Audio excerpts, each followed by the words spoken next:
Okay, everyone. Uh, Let's go ahead and begin to gather back and continue on our discussion. I appreciate there's a lot of good conversation that happens outside of the actual board business here, and so appreciate everyone and their flexibility this evening. Hopefully everyone had a good break. Looking forward to dive back into the comments from everyone. As we get back, I'd like to go ahead and we'll start off with Elizabeth Nielsen from County of Siskiyou, followed by Cody Phillips from the California Coastkeeper Alliance, Alexandra Beering from Farm Bureau, and then Laura Sweezy, and then Thomas Harder. So we'll be getting to folks here quick and appreciate everyone's patience. Ms. Nielsen. All right, perfect. Thank you. I appreciate you guys taking comments tonight. Elizabeth Nielsen, Deputy County Administrator for Siskiyou County. And I'll actually be providing comments on behalf of our Agricultural Commissioner, James Smith. And so I apologize, I won't be looking you guys in the eyes as I make the comments. I want to be sure to read them as he wrote them. So it starts off with, my name is James E. Smith, and I am the Siskiyou County Agricultural Commissioner. As such, I am required to track agricultural production in Siskiyou County, including Scott Valley. I am providing a summary of agricultural acreage in Scott Valley for the years 2019 through 2023. These figures include both organic and conventional production acres. 2019 was 43,937 acres. 2020, 37,236 acres. 2021, 34,335 acres. 2022, 38,792 acres. And 2023, 37,988 acres. During this time, drought impacted Scott Valley, but fallowed acres were insignificant as dryland crop production was attempted where irrigation was not available. These numbers show no significant differences or increases in acreage and production over the last 5 years. There have also been significant increases in water use efficiency over this same time period, adopting low loss irrigation systems, computer controls, and soil moisture monitoring for irrigation scheduling, along with other measures designed to reduce water use. Thank you. And I'm also happy to work with Mr. Smith to provide additional data dating further back. So as requested or required. So thank you. Thank you so much, Ms. Nielsen. Appreciate that and appreciate the engagement on this. Next, I'd like to call up Cody Phillips, followed by Alexandra Beering, and then Laura Sweezy and Thomas Harder. Good evening, Chair Esquivel and members of the board. My name is Cody Phillips. I'm the policy analyst for California Coastkeeper Alliance. My comments are mostly skewed for the Shasta River today. Two very different hydrologies and everything. I just want to make that clear right off the bat, though we are very much in strong support of the Scott petition and urge action in that regard. I do want to say that we're actually working on a similar petition for the Shasta, though we definitely don't recommend waiting until that petition is filed to act, but just to put a little heads up there. As the board is well aware, and as we've heard a lot today, the fish in the Shasta River are dying, and there really is no mystery to the cause. Decades of scientific research into these watersheds and the habitat and life cycle needs of these fish have all come to the same conclusion, that there's just not enough flows, and the flows that do exist are far too warm. And if these conditions are allowed to persist, then these fish populations will die off.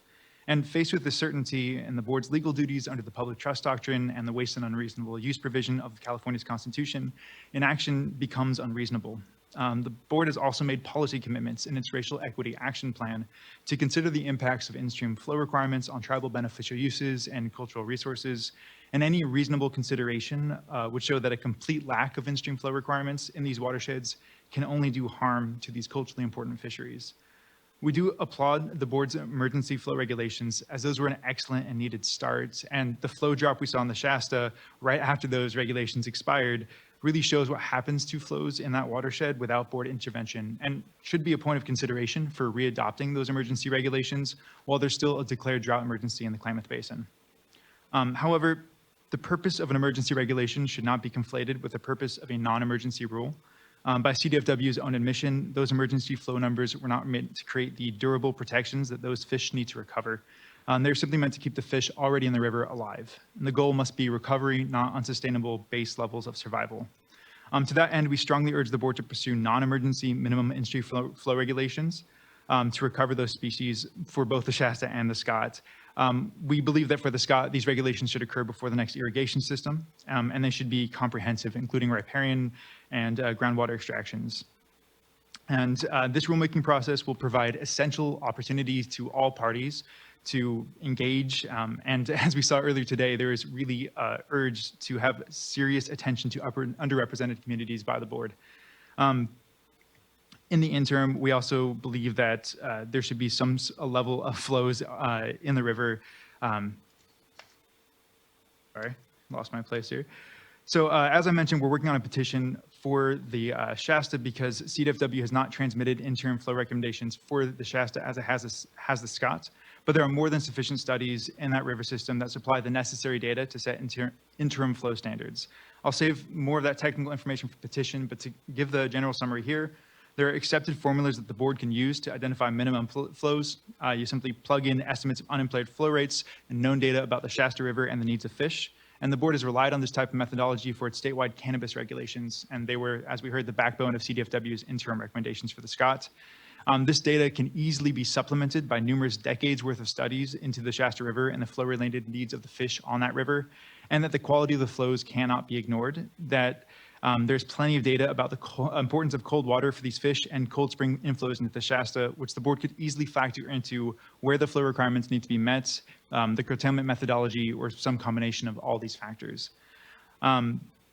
With all regulation comes inherent uncertainty, and when there is certainty that a lack of action will cause the destructions of these ecosystems, inaction is unacceptable.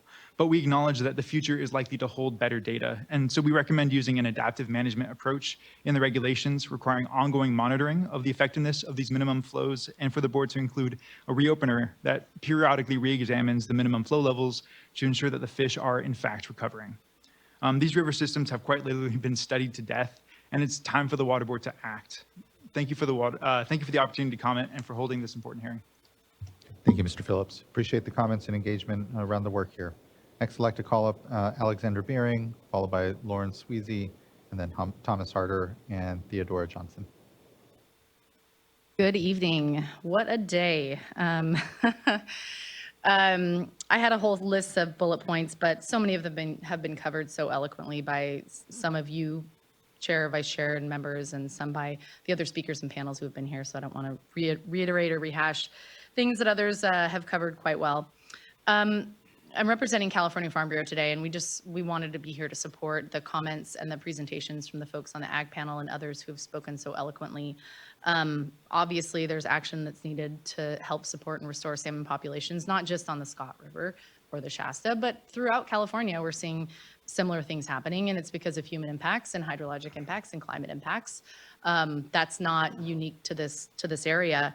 I think what you touched on, Chair Esquivel, is related to the difference between setting a flow standard or flow requirement versus something that is more holistic and collaborative and has buy-in from stakeholders and people in the region who are on the ground doing the work and living with the consequences of any action or non-action.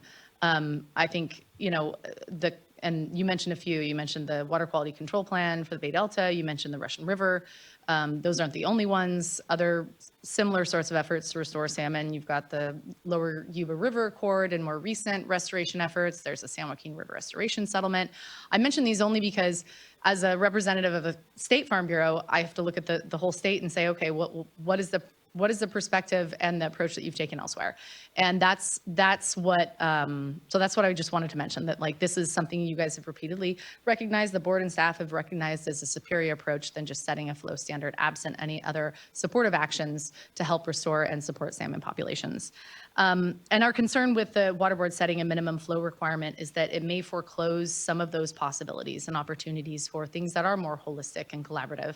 And you've heard from others today that those conversations and those relationships and those efforts are building, and there's trust building, and some of that is coming from voluntary actions for restoration in these watersheds. And I think it would be a shame if there were something, if something were to undermine that. And I think I'd also mention that, you know, a lot of those efforts, whether we're talking about the San Joaquin or Yuba or Russian River, the water quality control plan for the Bay Delta and the voluntary agreements, those are those are all very different efforts. But I think some things that they have in common are not just the flow requirement, but commitments of the parties who are involved for habitat restoration and funding and all these other things that are really required if you're going to have the greatest chance of success. And so I think that's something that we support, and I hope that's something that you all would support as well. And I mean, those efforts are not necessarily perfect in any regard, but I think they're better than just dealing with one aspect of the issue and the solution.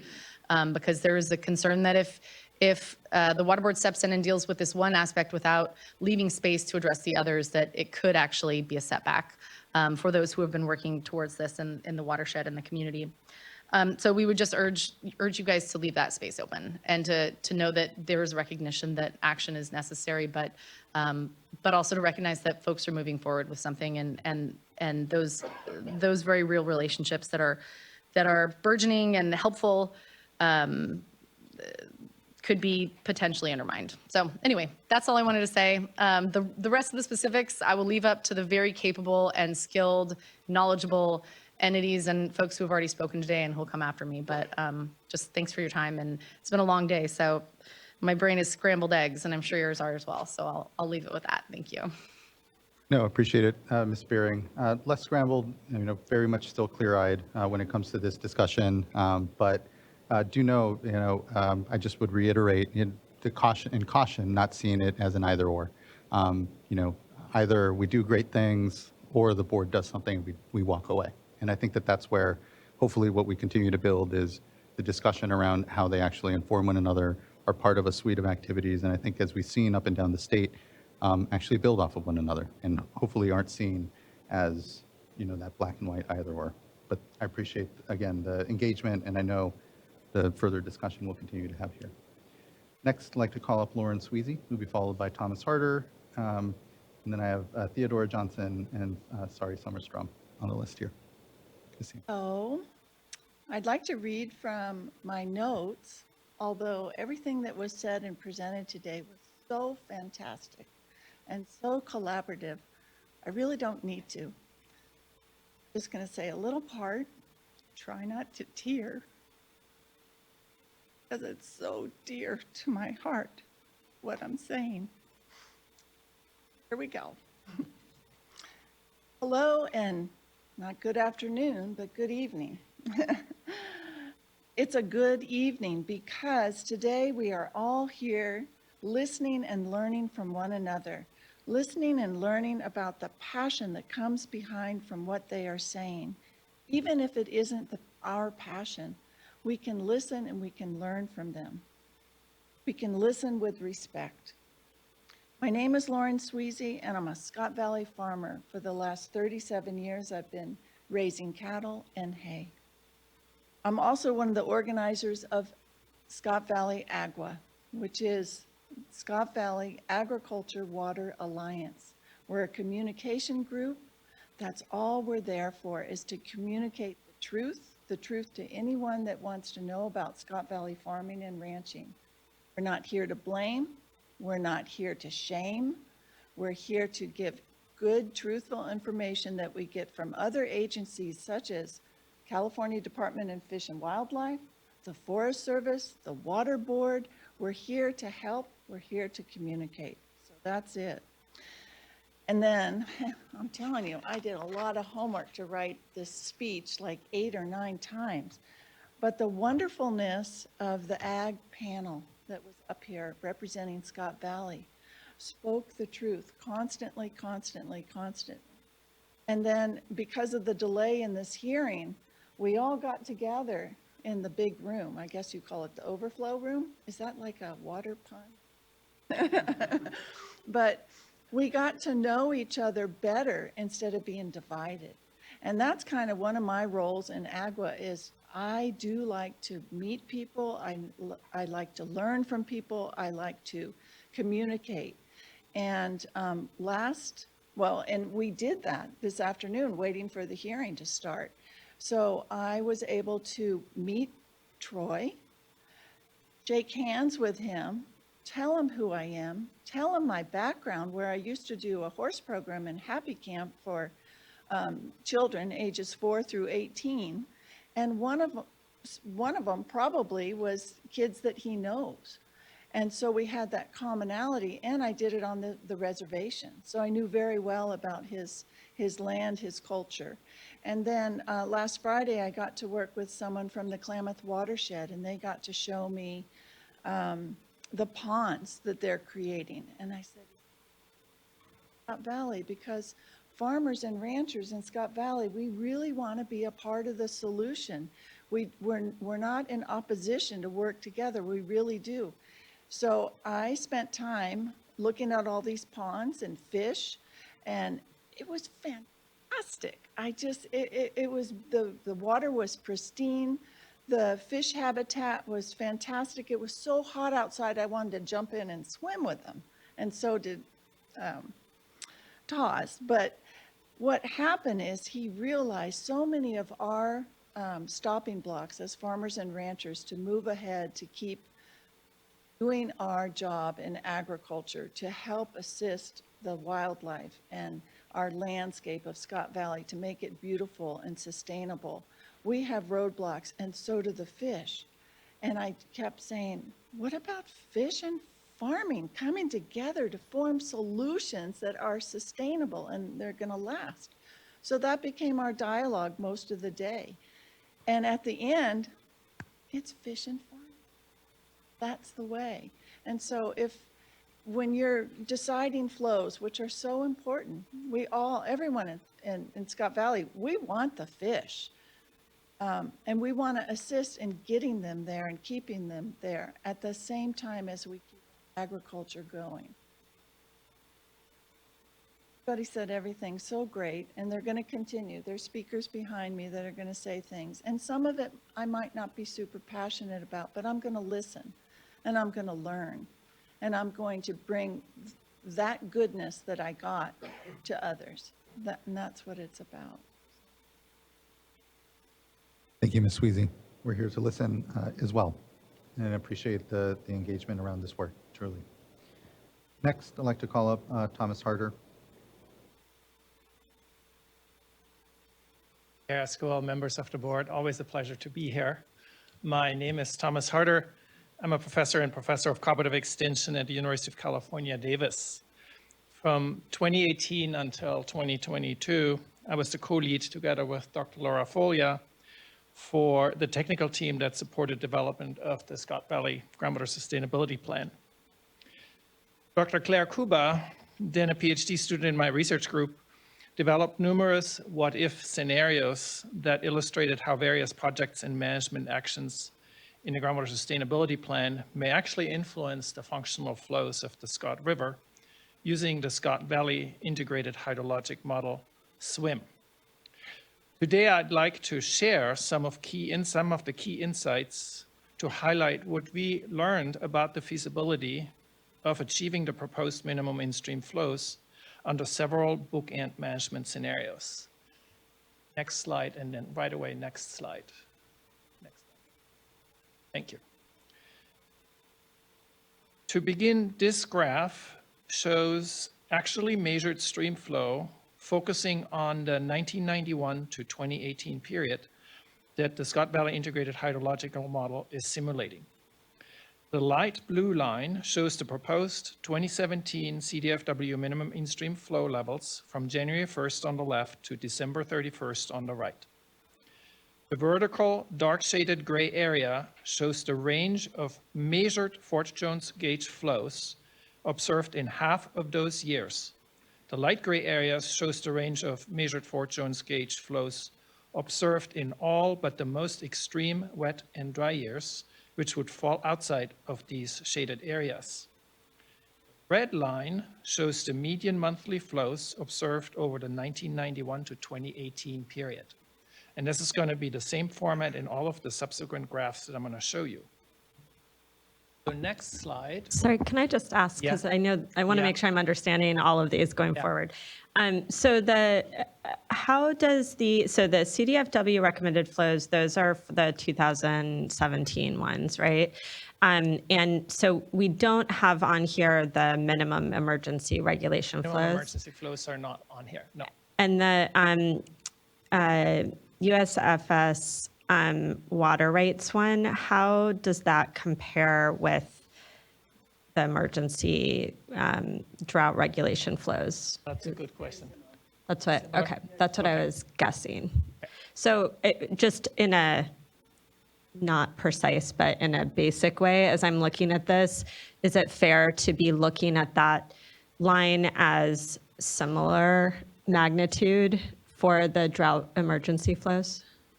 Right. Okay, thanks. Good question. Board Member Firestone, I do want to let you know that we have extra slides and we have superimposed the drought emergency flows on these slides in case you would like to see that at some point. Great. So this graph shows the same information as the previous one, but this is actually based on what the SWIM model has simulated for stream flow at the Fort Jones gauge.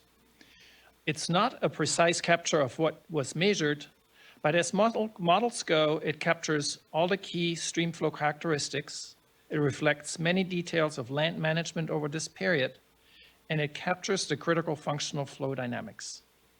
Now, using this graph shown here as a reference, we now asked, how do stream flows improve under some of the more drastic future curtailment scenarios one could think of?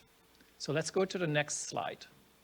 This shows the improved flows that occur if 100% of groundwater and surface water was curtailed, implemented each year from July 15th through the end of the irrigation season, regardless of flow conditions in the Scott River.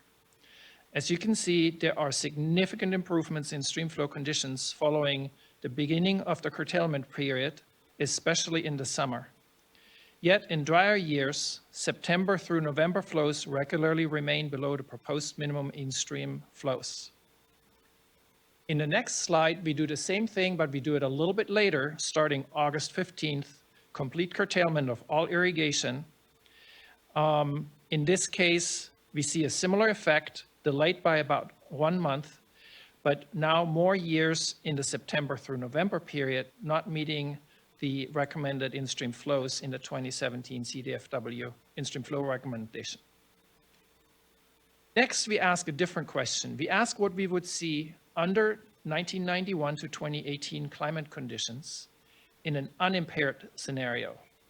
Here we define an unimpaired scenario as one with only natural vegetation throughout the Scott Valley and no irrigation. Naturally, that includes groundwater-dependent ecosystems, or GDEs, such as bunch grasses, clovers, and riparian vegetation. How much groundwater these GDEs would be using themselves is subject to some significant uncertainty. We try to capture this with a couple bookends, of which I'm going to show here. One, checking on some of the, or using some of the assumptions that are not unlike what has been used in GSPs in their planning efforts for GDE protection. Let's go to, yes, this slide. As you can see, we get significantly higher flows relative to our base case under this unimpaired scenario, which is modeled as a relatively sparser density of GDEs. Even in this scenario, flows in the Scott River will be less than the proposed in-stream flows during about 3/4 of years in the September through November period. We're currently working with your staff in improving the SWIM model, and I appreciate the funding that we have received throughout the last 15 years from the State Water Board and parts through the North Coast Regional Water Board. We're coupling it to a new rainfall runoff model for the upper watershed and a new water allocation model. And we're adding more details with which we model actual and potential curtailments. While these model improvements are forthcoming, a key message from our modeling analysis for the GSP is that these low and disconnected flow conditions that are so problematic for salmonid fish, and that we see in the Scott River during late summer and fall of dry years, would likely occur even under some of the most drastically different landscape management conditions conceivable. And then I wanted to, on a related note, relay a message from the GSA manager that the data, there was a lot of talk about data availability, the water level data that are being collected or have been collected under a community monitoring program are being made available to the State Water Board and to the public through public record requests. Thank you. Thank you, Mr. Harder. Next, I think we have, Maybe, do you want to, is this, since it's just fresh in our mind, do you mind just pulling up those slides? yeah, Just we can so, pull up the slides that. Okay, so match up if you with- could pull up the PowerPoint presentation and go to slide 39. And while that's occurring, I did want to sort of make a nuanced point about some of the conversation we've had with respect to the 2017 flow criteria. Those are not flow recommendations from CDFW, they are flow criteria. And in the deliverable that CDFW has provided us with those flows in May of 2021, they were very specifically noted to be a starting point for a flow setting process. So they are not the same as the drought emergency flow, recommendations that we got that were requirements. They are flow criteria to inform a flow setting process. Helpful, thank you. And I think we're going to pull up the slides here. and I think, well, yeah, I'll let you. And it looked like there was, well, I'll let you go. Maybe, do you want to just touch through them? Yeah, I'm trying to look at it large enough that I can see what you can see. So the difference here is that there is a new line, the blue line, that says CDFW recommended flows. Oh, bright red, sorry. Oh, the blue line is the same. It's not CDFW recommended flows. It's the 2017 flow criteria, which I just talked about. They're Right. not recommendations, they are flow criteria. So the red line represents, the bright red line represents the drought emergency flows. So again, this is the historical situation. So going to slide 40. The base case of simulated flows. So you can see here,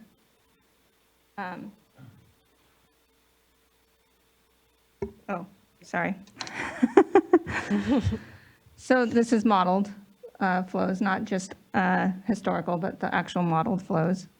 If I get this wrong, Dr. Harder or Shahab, you should come up and correct me. Okay. Here, moving into slide 41, you can now see irrigation being curtailed. And my understanding is that this represents both surface water and groundwater being curtailed in the watershed. In every year.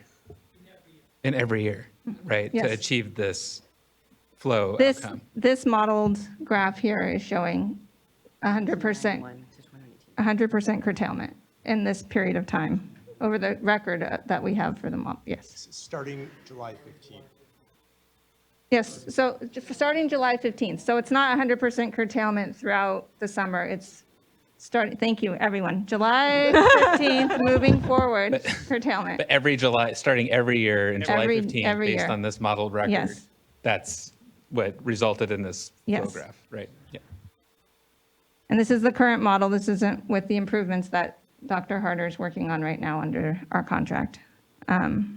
Slide 42, August 15th. So this is 100% curtailment starting August 15th instead of July 15th. And then slide 43 gets into the two scenarios of evaporation if we went to natural vegetation with no irrigation. So I just want to understand so my layperson 8 o'clock at night after a long day of reading these, is that we would be able to achieve the drought emergency minimum flow with curtailments, even, let's see, now I'm getting myself confused, but even if curtailments didn't start till August 15th, but certainly with the July ones, it seems like we are well over that, but this is not. Can we Yeah. go back one slide? So this is the irrigation curtailed starting August 15th. And again, Dr. Harder, please jump in if I'm off base here, but I think the important nuance is that dark gray shaded line, which is half of the time you would actually be below that. And so half the time you would not be able to reach those flows, even by curtailing 100% at August 15th. Then you see the lighter shaded gray line goes even further still. Let me make sure it's really clear. The dark gray area is where half of all flows are going to be in that dark gray area. That's from the 25th to the 75th percentile, basically, of flows, with the red line being the median. And then there's a light shaded area, which is barely visible on that screen at least. And that covers from basically the 95th percent highest flow to the 5% highest flow, the outside of the 5% lowest flows, in the 5% highest flows. Everything is in that light shaded gray area. In the red line would be basically the median of all the flows measured in each of those months over that 30-year period from 1991 to 2018, roughly 30 years. I think, well, and what I'm trying to understand, and I think this will be, obviously, we're going to need to discuss this a lot more, so I'm not going to try to understand everything right now in this conversation, but is that when we look at what we were able to achieve under our emergency regs, we weren't getting them to even our emergency flows in a couple, at least some period of late August, early September. And so I just would like to understand, do we understand why that is? Or is that something that we have a plan underway for being able to understand why that is, so that we can make sure that whatever framework we require, that we're able to achieve that? I think we'll return to that question when we get into the discussion, if we can kind of punt a little bit for now. Vice Chair, please. The question that I have is related to the ongoing work with respect to Dr. Harder's model. And so feel free to come up here, but just want to hear next steps. I know that you all have been working with a consultant on this. And so what should we hope to glean in what period of time? So I'll start and you can tack on. So we have preliminary results from the modeling. However, there is additional calibration that needs to be done. And so that's what's being worked on with UC Davis. And the contract is directly with Dr. Harder and his team. So they are the folks that we're contracted with for that. I think staff are expecting to have something by the end of the year. But again, I think the devil's in the details. Sometimes things take longer when you're calibrating a model than you expect them to. And so Dr. Harder's working very hard, but he has some limitations with his staffing and other things that play into the timeline as well. And so I hope by the end of the year that we'll be able to share something, at least that will feel good putting out, but it may be a little bit longer. I can just add to this. So the improvements relative to the model that we have used for the groundwater sustainability plan, the key pieces lie in how we model the upper watershed. We're developing an upper watershed model. Larry Walker and Associates is doing that with a USGS software. Currently, in this 2018 version of the model that was used for the GSP, we used a relationship to estimate, where we didn't have measurements, how much water actually comes into the valley from the tributaries. In the next level, we will actually have a watershed model for the upper watershed that will try to predict that more accurately. That's one improvement. One is to look at water allocation and actually map out. Water rights have been mapped out, and water allocations are being modeled more explicitly than we have done in the version of the model, which is driven primarily by irrigation demands, without actually cross-checking with any water rights, just knowing where surface water irrigation occurs and where groundwater irrigation occurs. So that just adds an additional option in allocating water. And then we're refining the model in terms of the time steps. In this version of the model, we basically use what we call monthly stress periods, where we take average inflows over the month, and we don't change those inflows within the month. And we're switching that to where the surface water modeling part of the model actually operates on daily inputs and daily changes in the flow, which becomes particularly important when we're getting to understanding how the fall reconnection part of functional flows actually occurs. So those are the kind of aspects that we're working on. Okay, and then without getting into a discussion right now about the impacts, will this model be able to answer some questions regarding the density of the forests, things that have changed through time in the watershed? And also this issue regarding changes in agricultural practices, in that historically there was a lot of flood irrigating going on that, perhaps arguably slowed down the flow, and then it would find its way back in. Would this revised model be able to tease out the impacts of those two issues and perhaps others? Yeah. I can't speak as much to the upland vegetation changes. We haven't discussed those options, but that is something that could be addressed with the watershed model. On the valley floor, the improvements that we're making on the model will allow us to in more detail, sort of look at different management practices and management scenarios than we have already done as part of the GSP. These are only a few of several scenarios that Claire had prepared and modeled and executed. And the new model, especially with the additional inputs that we will have, will be able to in more detail, spatially and temporally, look at these practices and how they impact stream flows. And there's related efforts happening to actually look at more local scale models as part of some of the restoration efforts. Thank you, Dr. Harder. Thank you, Vice Chair. Board Member McGuire. Actually, one more question, Dr. Harder. Thank you for your back and forth. So there's been a lot of conversation. This is really helpful information. Thank you for the update. I'll look forward to the updated model. There's been a lot of conversation about data needs and data gaps.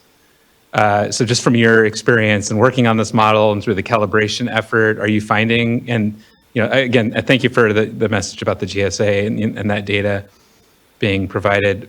Are you experiencing that deficit of information in terms of data gaps, or were you able to have a high level of confidence in the work that you're doing? Yeah, this is a good question. And as always with models, more data is needed, right? I would say that we have, as groundwater basins go, this basin has a fairly good database on water levels, thanks to the community monitoring efforts that have been going on since 2006. The biggest gap is probably on the tributaries and not having a lot of continuous data on the tributaries. There's a few that have long-term gauges, and on some of those where we don't have long-term gauges, at least there had been efforts sporadically to do some work that has allowed us to develop the statistical model to sort of guesstimate these tributary inflows as best possible, given the data we had. And that's where probably some of the key information in the future, some of the key monitoring could happen, and some of this has been outlined in the groundwater sustainability. Thank you for that. Thank you again, Dr. Harder, and thank you, board members. Next on my list, I have Ms. Johnson, Ms. Summerstrom, but if you don't mind, I would like to try to get through some other Yes. commenters. But Oh, do you want me to if you if you gonna want to be wait or fast. just summarize quick, yeah, by all Okay. means. Thank you, Ms. I just wanted to Ms. present Johnson. a letter. It's a different letter. This is a letter signed by just residents of Scott Valley. Unfortunately, we don't have a local paper anymore, so I have been trying to let people know about what's going on. And this letter was only signed by 500 people because I've been, well, anyway, but we're a small community, so 500 was a lot. Small business owners, Shasta, Karuk, Yurok, tribal members, teachers, principals, law enforcement, fire chief. I just wanted their voice to be heard here tonight. I submitted the letter at the last minute, yesterday, I think. You've heard the points that AGWA has been making about, and what Dr. Harder just said about how the achievability of the petition levels is low. So that was something that was part of this letter. And I just wanted to let you know that the community that so far, whoever signed this letter, is supportive of keeping agriculture around in Scott Valley. And I wanted to also note that the petition hasn't been aired locally. Most people had no idea what I was talking about when I showed them my letter. Almost nobody knows what's going on. So I feel it's important to bring the community along as we take these steps in a process of coming up with a water management strategy. And so just want to let you know this letter is here, and I've submitted it to comment letters. So yeah, thanks. Really appreciate that, Ms. Johnson. Thank you for organizing that voice. Dr. Summerstrom. Good evening. Yeah, I have a PowerPoint that I guess they're scrolling up. My name is Dr. Sari Sommerstrom. I'm a retired watershed consultant. I've been working in the Scott Valley since 1988. I was the founder and executive director for the Scott River Water Trust from 2007 to 2014. So I have a history there I'd like to share. And I've been working on trying to find that magical balance between the fish and farms here for 3 decades. And that's why I feel like it's important to insert a reality check on what's going on here. Next. My name actually gets translated to summer stream in Swedish, so I think I got fated, oops, to do this business. Next, please. Chinook salmon spawner. I know this is one of the big issues here. It has been an issue since the early 90s when I started working in the watershed, and we had 3 years where the fish did not get into the valley. So we've been there, done that before. This is a happy spawner at River Mile 43, which is where we would like to see them a lot because this is where the good spawning gravels are. Next. This is a map from 1962, late October, for Fish and Game. Oh, back. Back. back. Going the wrong direction there. Oh, there you go. Thank you.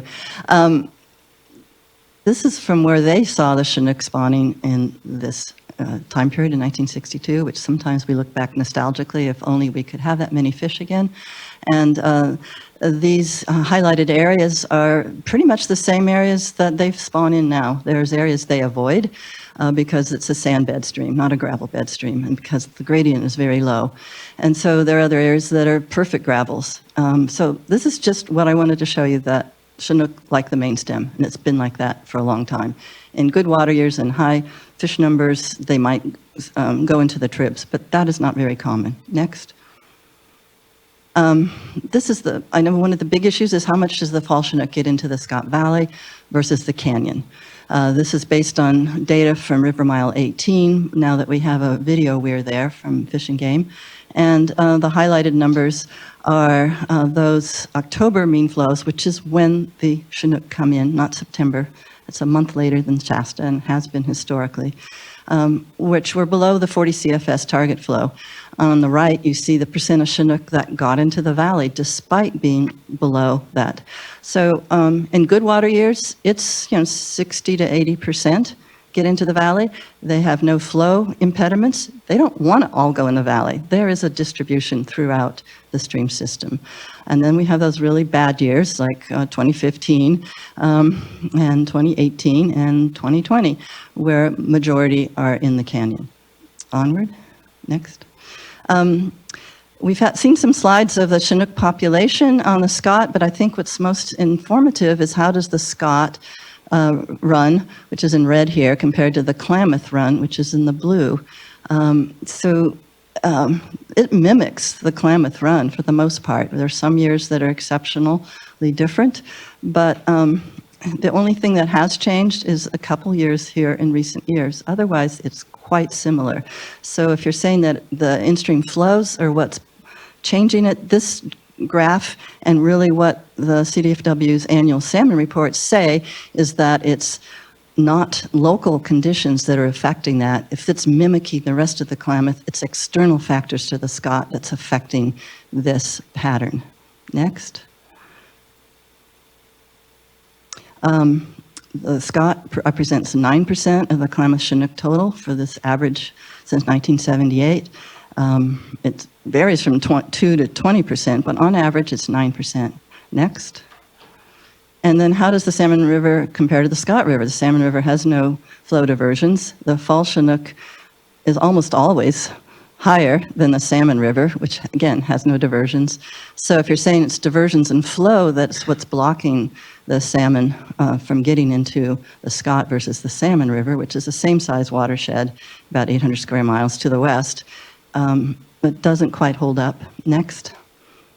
And then, there's been stories since, this is 1939, perpetuation or extinction, with an article in the California Natural Resources newsletter, really concerned about the Klamath salmon and steelhead runs in 1939.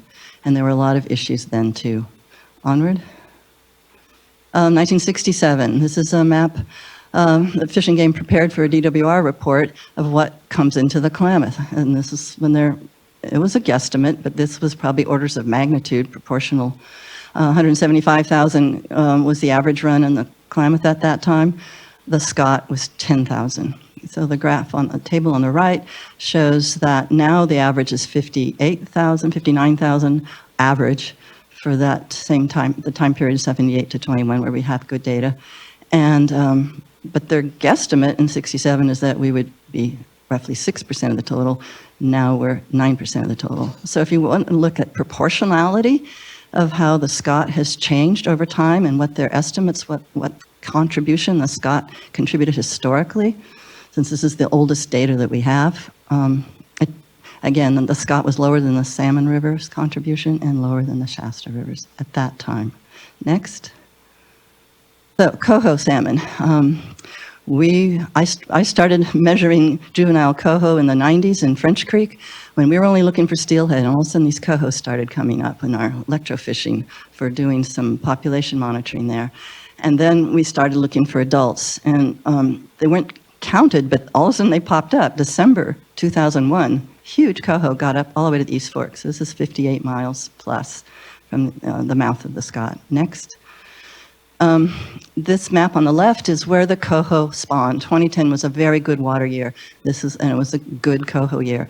The red dots are showing where the reds are, their nests, and you can see they're in the tributaries. There's a few that are in the main stem above French Creek, but they like the tributaries. They're not main stem spawners. And that's why, because the tributaries are cold water habitat with wood and cover, like that photo there. The juveniles love that. And that's where they historically and evolutionarily reside. Next. And so I'm breaking out the 3 brood years here. The 2008 brood year, which was very low. And you can see there is definitely a significant trend up and through 2020.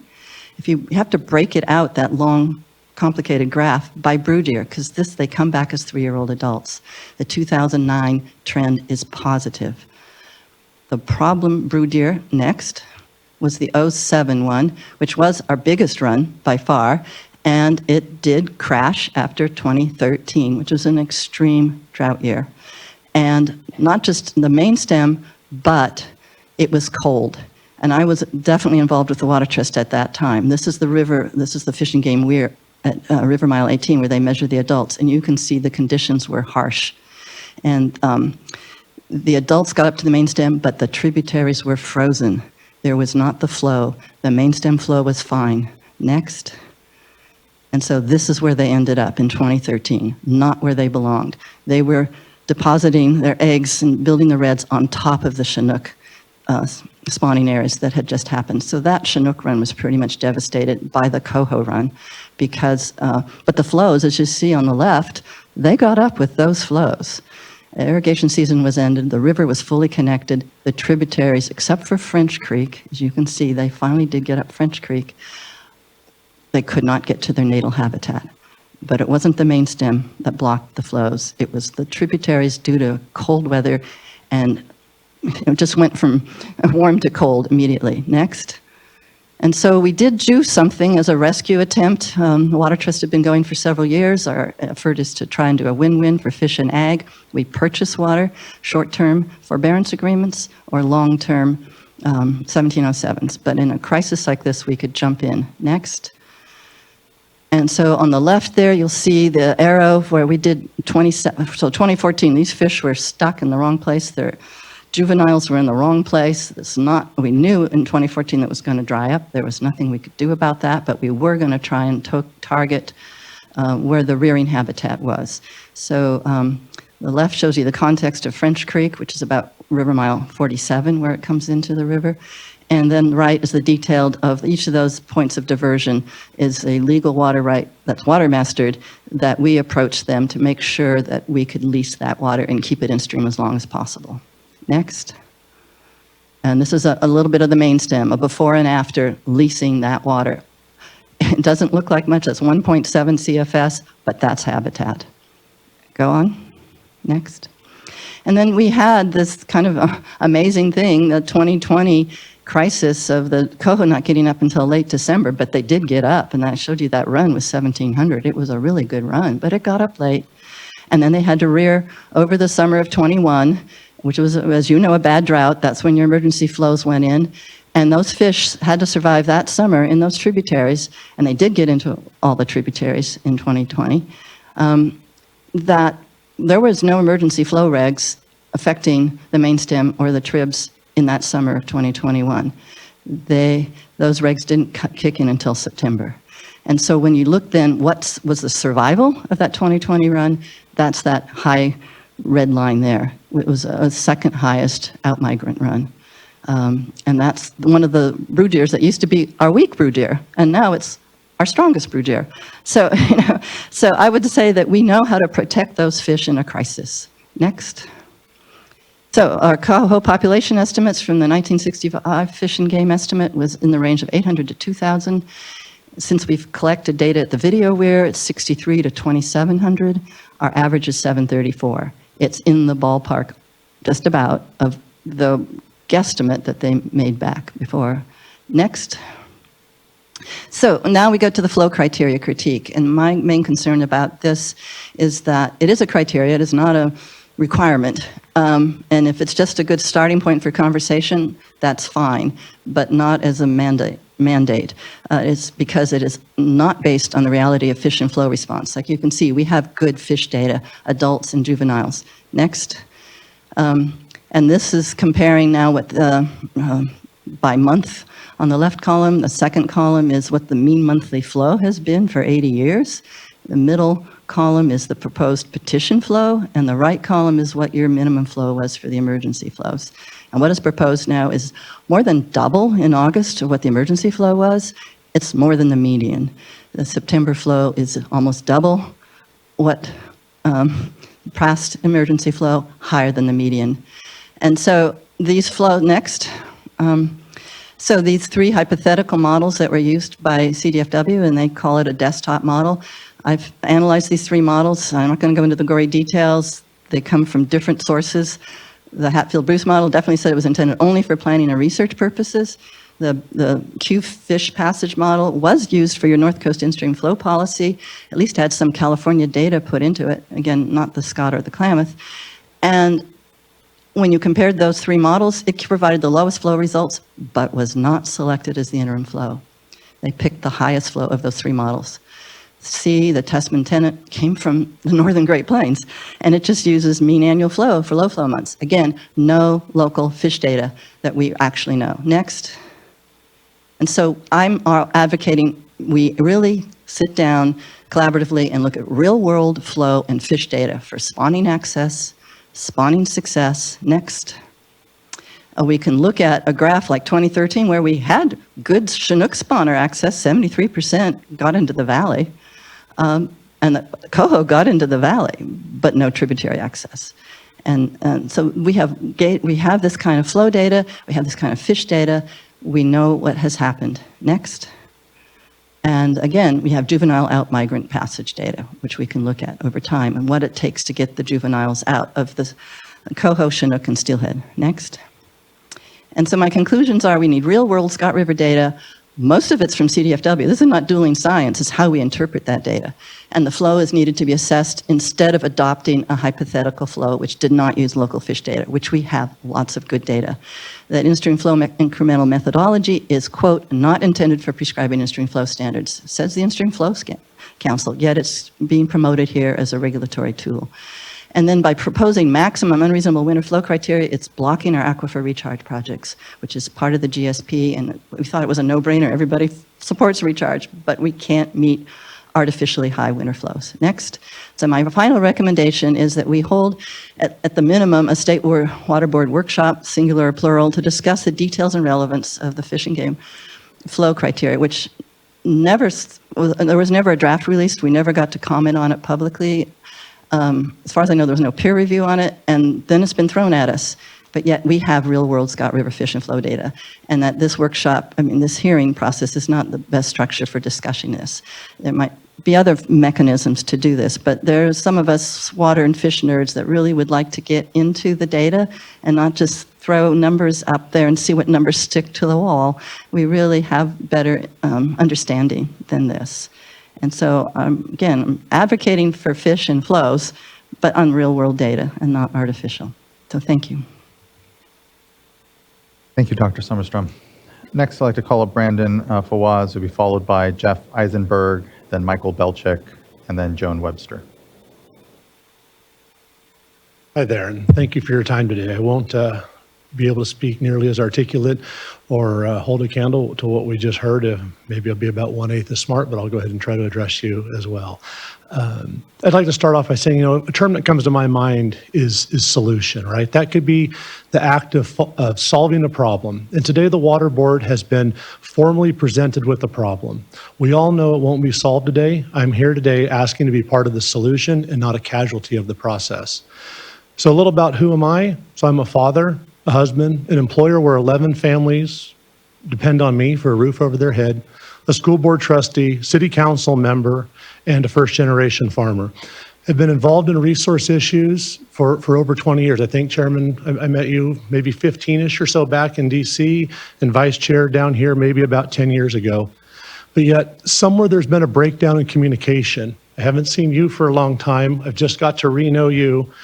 Joe Croteau lives about 3/4 of a mile from my farm, and until 2021, when we participated in a water shutoff, I had never met him. I've just recently met Craig Tucker, Mike Belichick, and Troy Hockaday. These are people involved in resource issues in my community, and I'm in resource issues in my community, and I haven't known them. So that's problematic. But I think that today is changing. Tribes, communities, and farmers, we all need water for fish. And trust us, no one wants that more than any of us that took 2 days out of our lives to come down here today to speak and meet with you. It's been said that we need water for fish, but I'd like to take a step back and say we also need habitat. I think even me as a non-biologist knows that water flow without habitat won't make us fish. So I hope we can pause there and work on some things together.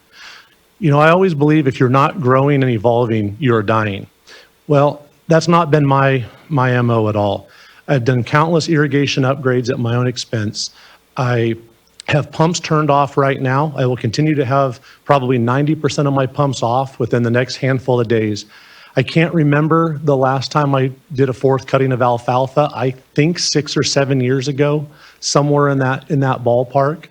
I've made so many efficiency upgrades in the last about 5 years. I have 3 wells and pumps that I'm only using now when there's a breakdown of another or some type of emergency. I've cut that much water out of what I use. But yet there's absolutely no way I can conserve and efficiency my way out of what a gold dredge did, what an Army Corps of Engineers did to design our river to drain, and all the other aspects that were done with science or machinery that I cannot help be part of solving. There's been another farmer here that had to leave. He's still practicing, like myself mostly and many others, the water reduction measures we took with our LCSs last year are still being done today. In guns are off, more grain is planted. Scott Valley is not as green today as it once was. I think I do as much as possible to be on the cutting edge. I follow and learned extensively from Steve Orloff on crop management and integrated pest management, but I'm out of the point where I can conserve and efficient my way out of it. And I mean no disrespect to projects that have been done all along the way, but we do need meaningful watershed-wide projects to happen now, because small-scale projects won't accomplish the goals that we need. And I think myself and the tribes share the same frustration that to do projects, there's permitting and agencies and red tape. And I have scissors, but it doesn't seem to work on the tape that gets sometimes thrown at us. So there's been a long time that we've not all been on the same page. I don't know how long that time will last, but right now we are quite a bit on the same page, and I think that we can use that moving forward. I'll admit when I was wrong about 20 years ago, some people came to our Farm Bureau meeting and asked about well level monitoring. I said no on my property. I was scared of the data. Not scared today. I wish I would have participated. I've monitored some of my own wells. In general, I'm maintaining. I can't speak for everyone, but that's public data that you guys all have available to you. And so I ask you guys today, and I know it's been said, I've heard a lot of cooperation coming from up there in the form and tone of your questions. So let's make us all today part of the solution, and none of us a new problem or a casualty with unintended consequences and opportunity costs that we don't foresee. So give us the space to work in our communities and let us work together, but hold us accountable. Farmers like to procrastinate. If there's a conference and there's a hotel deadline, we'll wait till the very last day, but we'll get there. But sometimes we need a little pressure, we'll admit that. And so I'd like to thank you today. You guys are all welcome. I know 1 or 2 of you have been up. Anytime you guys want to come up, just give me some notice. I'll be happy to help show you around, show you what I know. Thank you. Thank you, Mr. Fawaz. Appreciate your comments and engagement around this and patience here. I know it's been a long day, but your comments mean a lot. Really appreciate it. Thank you. Next, I'd like to call up Jeff Eisenberg. We followed by Michael Belchek, Joan Webster, then Conrad Fisher, Paul Wilson, and Craig Tucker. And that should round out who we have here in the room. And if not, make sure I know. Okay, thank you, Chairman Esquivel and members of the board. And I'll be brief. I have just 3 quick points that relate to things that I've heard. So the first thing I'd like to say, you've heard so much about all the collaboration, and it's good. When we're working with a lot of groups, and you've heard all that, but here's what I want to say. When we work with them, we tell them, tell us where the best projects are. Our principal concern in working with others is to do what's most effective, right? The thing that I'd like to bring to your attention that goes to effectiveness, and Brandon alluded to it, it's hard to get projects out. It's really hard to get projects out. Red tape, sure. All kinds of things. Money, sure. A big issue is capacity. And really, I would invite the board to think through with us and work with our partners in the federal and state levels, funding partners, about ways that capacity can be funded. I talked to Mr. Laffer here momentarily about this just a little while ago. He said it's a problem throughout the state. It's particularly a big problem in Siskiyou County, but if we're concerned about the urgency, we ought to give some attention, some focus to that too. Okay. Number 2, so we are very concerned with, we're concerned with everything you've heard today, but we're very concerned with putting together the long-term science work. We don't want to duplicate anything that's been done. We're going to have to sort that out. And, but I just want you to know that we're actively seeking to convene a group of what would you say, diverse interests within the community who are going to come together and seek funding for the long-term science that we all agree together is needed. And that's going to happen soon. We're going to, I've talked to people about it. It's going to happen. And I just, you know, the Farm Bureau wants to take action that's going to be effective and that's going to be responsive. And I just want you to know that we hear all that. We hear that general concern, and we're really out there trying to meet the need. The last point that I want to bring up is with really the greatest humility possible.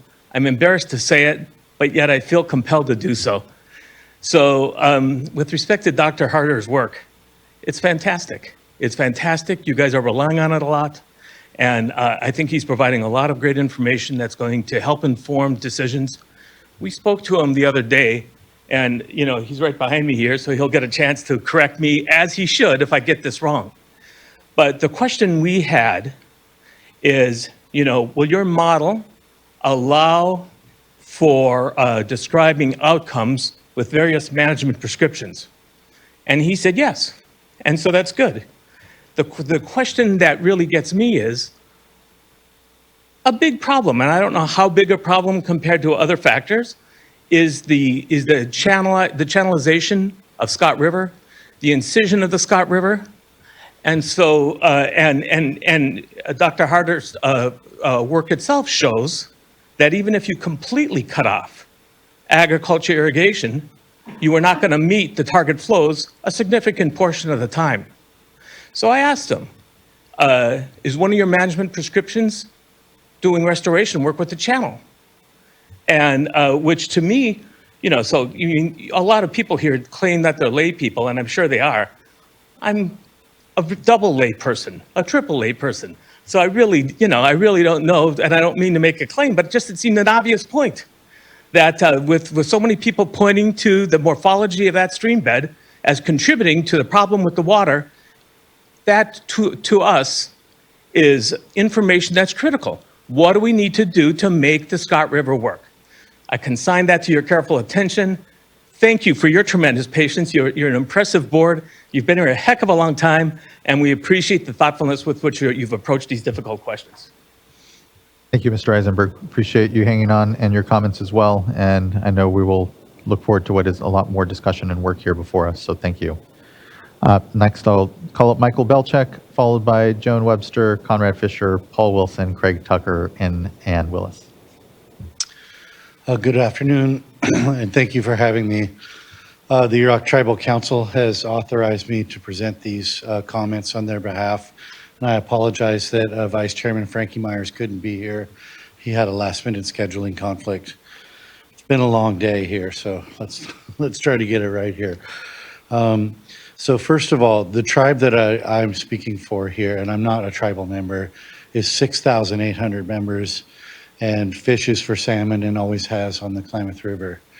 This year, the tribe has canceled its entire fishing season. No subsistence, no fishing for elders, no fish for the salmon ceremony, and certainly no commercial fishery. And that's just the fall Chinook. Spring run is also way down. It's hard to emphasize, it's hard to convey exactly what that means to the tribe. I probably can't fully understand it, but from what I know, it means that things can't be passed on, culture, ways of life, teaching kids, and also just the fish themselves and the importance that they play. The Scott and Shasta rivers are key and principal rivers for these fish. It's not just a numbers game. It's not that there's 9% or something. We're talking about genetic and geographic diversity that are important for the Yurok tribe now and into the future. And they've always been important, and there's always been an integration. The tribe has pursued restoration opportunities throughout the Klamath with an eye towards landscape scale, towards ecological-based thinking, integration of traditional environmental knowledge, Western science, and everything that it can bring to bear. For example, the dam removal effort was brought forth as part of that vision. And more recently, we've been actively seeking partnerships with people from the Scott River, from the Shasta River, from the Upper Klamath Basin. We've been talking with people from Ducks Unlimited about refuges. We are looking for, and we're also doing large-scale restoration projects on the Trinity that are equal in scale to all the projects put together in the last 15 years, and we're looking to do more. We're expanding, and this is all part of the tribe's vision to bring together restoration, landscape, and water. So we have actively sought out, and we do have new partnerships with Farmers Ditch that are incredibly valuable. We're looking for more with people from the Upper Klamath Basin, because we know that you can't restore these fish by pouring water onto places that don't have habitat. Jeff and others are right. The Scott River has inherent problems with geomorphology, upslope water management. There's fire issues going on right now. But no restoration project can be successful without the water to make it successful. Our direction as staff for the Yurok tribe, and we have a very large fisheries program with almost 100 employees and an equally large restoration program and a construction corporation that the tribe owns to put these things together, is to double or triple the pace of restoration. That has been the direction from council, and that is why we are actively seeking partnerships and looking to do that. We're witnessing right now an extinction event happening right in front of us on the Scott River. I wish I could share Sari Summerstrom's optimism on there, but in fact, this year we didn't have enough juvenile Chinook out migrants to even measure how many there were there. A lot of this is caused by passage problems, and there's other problems too, and Sari's right. It does track the up and down on the Chinook, but I didn't come today prepared with a detailed rebuttal of Sari because I never have seen any of that until today. And I'm looking forward to this collaborative process that we're talking about. Specifically, what we'd like to see the State Water Board do is adopt interim in-stream flow standards, because these restoration projects need water in order to work. I think we're well aware of the achievability when there's climate conditions, and so we need to take that into account. The State Water Board can also help in other ways. I think the tribe believes that we need to establish water master service that's accountable and independent throughout both watersheds. We need to know exactly what's going on, and we believe that there's been instances in the past, in the recent past, where junior rights holders have diverted even as the U.S. Forest Service right goes unmet, for example. I really am appreciative of what I hear from the landowners today, almost to a person, about the data being collected, more data, and it being publicly available. This is not always the case in the past, and I think it's a fantastic change. We would like to see, when there are 1707 dedications, people are trying to dedicate water in stream, I think it should just be a rubber stamp automatic yes. What I've heard consistently from landowners up there is that there's been a lot of red tape and that those things have been caught up and there's been objections to them and that water's not happening. We'd like to see that cleared out of the way. I also would like to see that landowners that are doing good things and have been doing good things are incentivized to keep doing these good things. And instead, right now, it looks like people that were doing absolutely nothing to help and people that were already volunteering to do help are treated exactly the same, and that's not fair. Those people should be credited with that. And the final thing that I want to talk about is that the tribe lives all the way down at the mouth of the river. It's 150 miles to the mouth of the Scott River, and it's 190 miles to Iron Gate Dam. But it's all local community, all of it, all the way down to the Redwood Forest. And so when I hear people talk about, we've talked with our local communities and everything, I would just like to encourage them to think like, yeah, that's right. The local community goes all the way to Requa because it really does. Everything that happens up there matters. And the final thing that the Yurok Tribal Council asked me to convey to you was to invite you up to the Yurok Reservation for a visit and a formal request for a government-to-government meeting to talk about this, because as the Yurok tribe continues to pursue its senior water rights, these things will become more important, and it's really important to stay on the same page with you all. Thank you very much. Thank you, Mr. Belczyk. Really appreciate, I know your engagement in the watershed, your long leadership with the tribe, and representing them here before us today, so thank you. Next, I'd like to call up Joan Webster, who will be followed by Conrad Fisher, Paul Wilson, Craig Tucker, and then Ann Willis.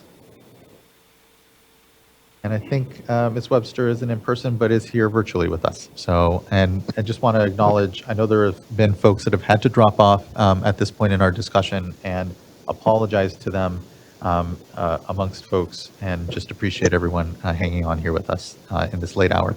Ms. Webster. Thank you. Thanks for everyone for staying so late. And I'm sorry I had to leave. Just a few things.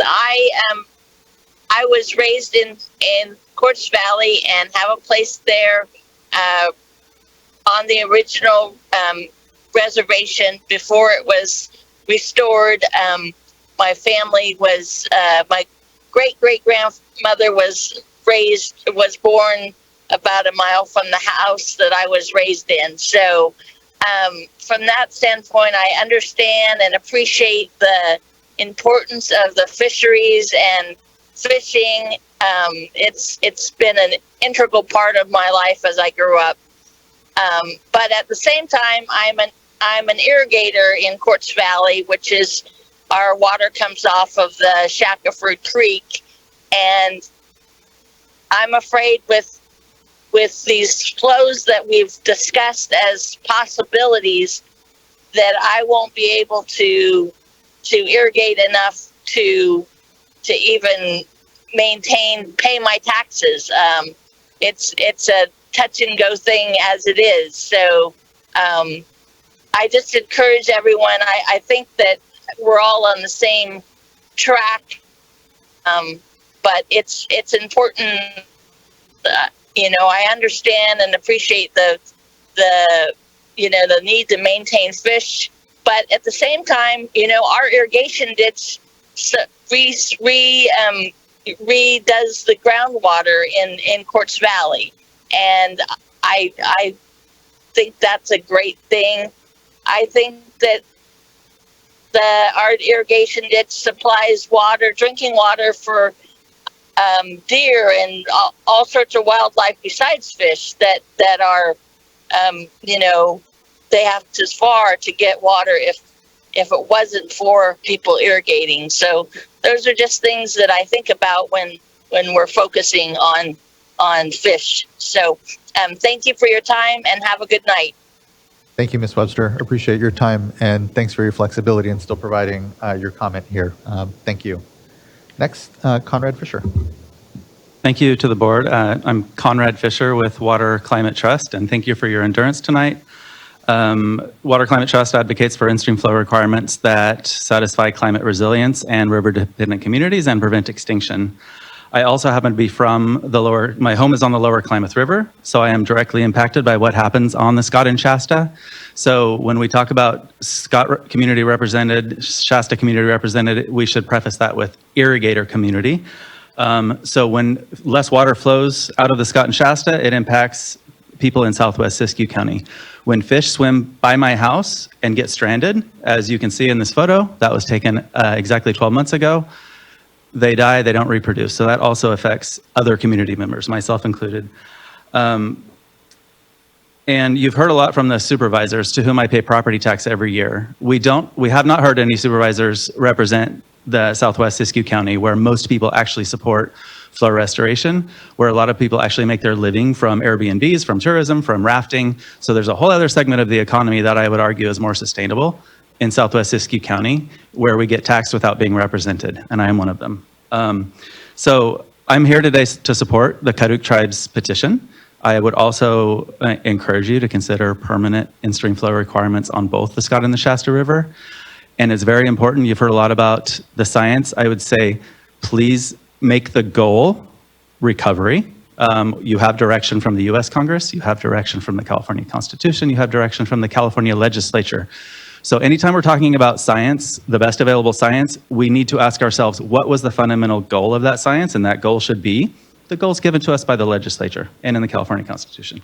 And then an objective body of science to achieve that. We already have peer-reviewed science that says what is highly protective for science. We already have site-specific studies on the Scott and Shasta. We've been at this for decades. So when I hear tonight, let's go down the path of negotiating, let's have science that's agreeable, that's not how it should work. In academia, there's a peer review process. You start with an objective question. And again, that question should be, what did the legislature tell us to do? Or Congress, and how do you achieve that? It needs to be objective. It should not be the ranchers or me or others duking it out. That will just invariably lead to upholding historic inequities. Whoever has the most power, whoever can yell the loudest, that's not how science should be done. So other goals, in addition to what's in the law, I was here for the process when the California Water Board went through the asking as many tribal members as would testify, what is a tribal beneficial use? And finally, the Water Board acknowledged tribal beneficial uses for culture and subsistence fishing as beneficial. So there's a goal already adopted by the Water Board. And then more recently, the Racial Equity Resolution and the Racial Equity Action Plan. There's the goal that I would argue is higher than the goals established by the Endangered Species Act. So you already have your goals.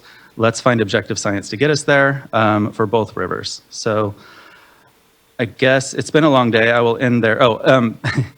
You will also hear in this process, there are other ways to achieve the goal of protecting in-stream flows. We have spent tens of millions of dollars of taxpayer money and decades on environmental water transactions. They can help a little bit here and there, but it has been tens of millions for a trickle. It has not worked. It cannot work, in large part because we don't have the political will to actually demand that if water's conserved, it stays in the river. But even if it did, it's not gonna get us there. We need in-stream flow requirements. So please support the Kaduk petition, support the best available science to achieve what you can now, and let's work toward the ultimate goal of recovery.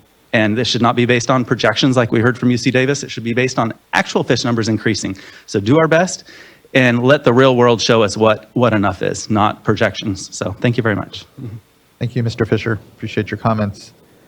Next, I'd like to call up Paul Wilson, followed by Craig Tucker, and then Ann Willis. Waklisa Gausas Hiswakskena, no Madak Nichoyuk Sikni. Good afternoon, good evening, board. My name is Paul Robert Wolf Wilson. I'm a Klamath and Modoc tribal member. I'm also the chief storyteller for Rios Rivers and the lead ambassador, one of the lead ambassadors for the Northwest River Suppliers. Firstly, I'd like to extend my deepest appreciation to the state of California for joining us in the efforts towards the largest dam removal in history on our river, on the Klamath River. The impacts this holds for the peoples that call our river home are incalculable. Hope of a more secure future is growing. In front of us now, we have the opportunity at restoration of the third largest salmon fishery on the West Coast. And while dam removal is a huge step towards restoration, improved water quality and quantity are necessary to ensure this. Relative to the Scott and Shasta rivers, I'd like to pose a question to you, an excerpt from Natalie Diaz's Decolonial Love Poems. If I say my river is disappearing, do I also mean my people are disappearing?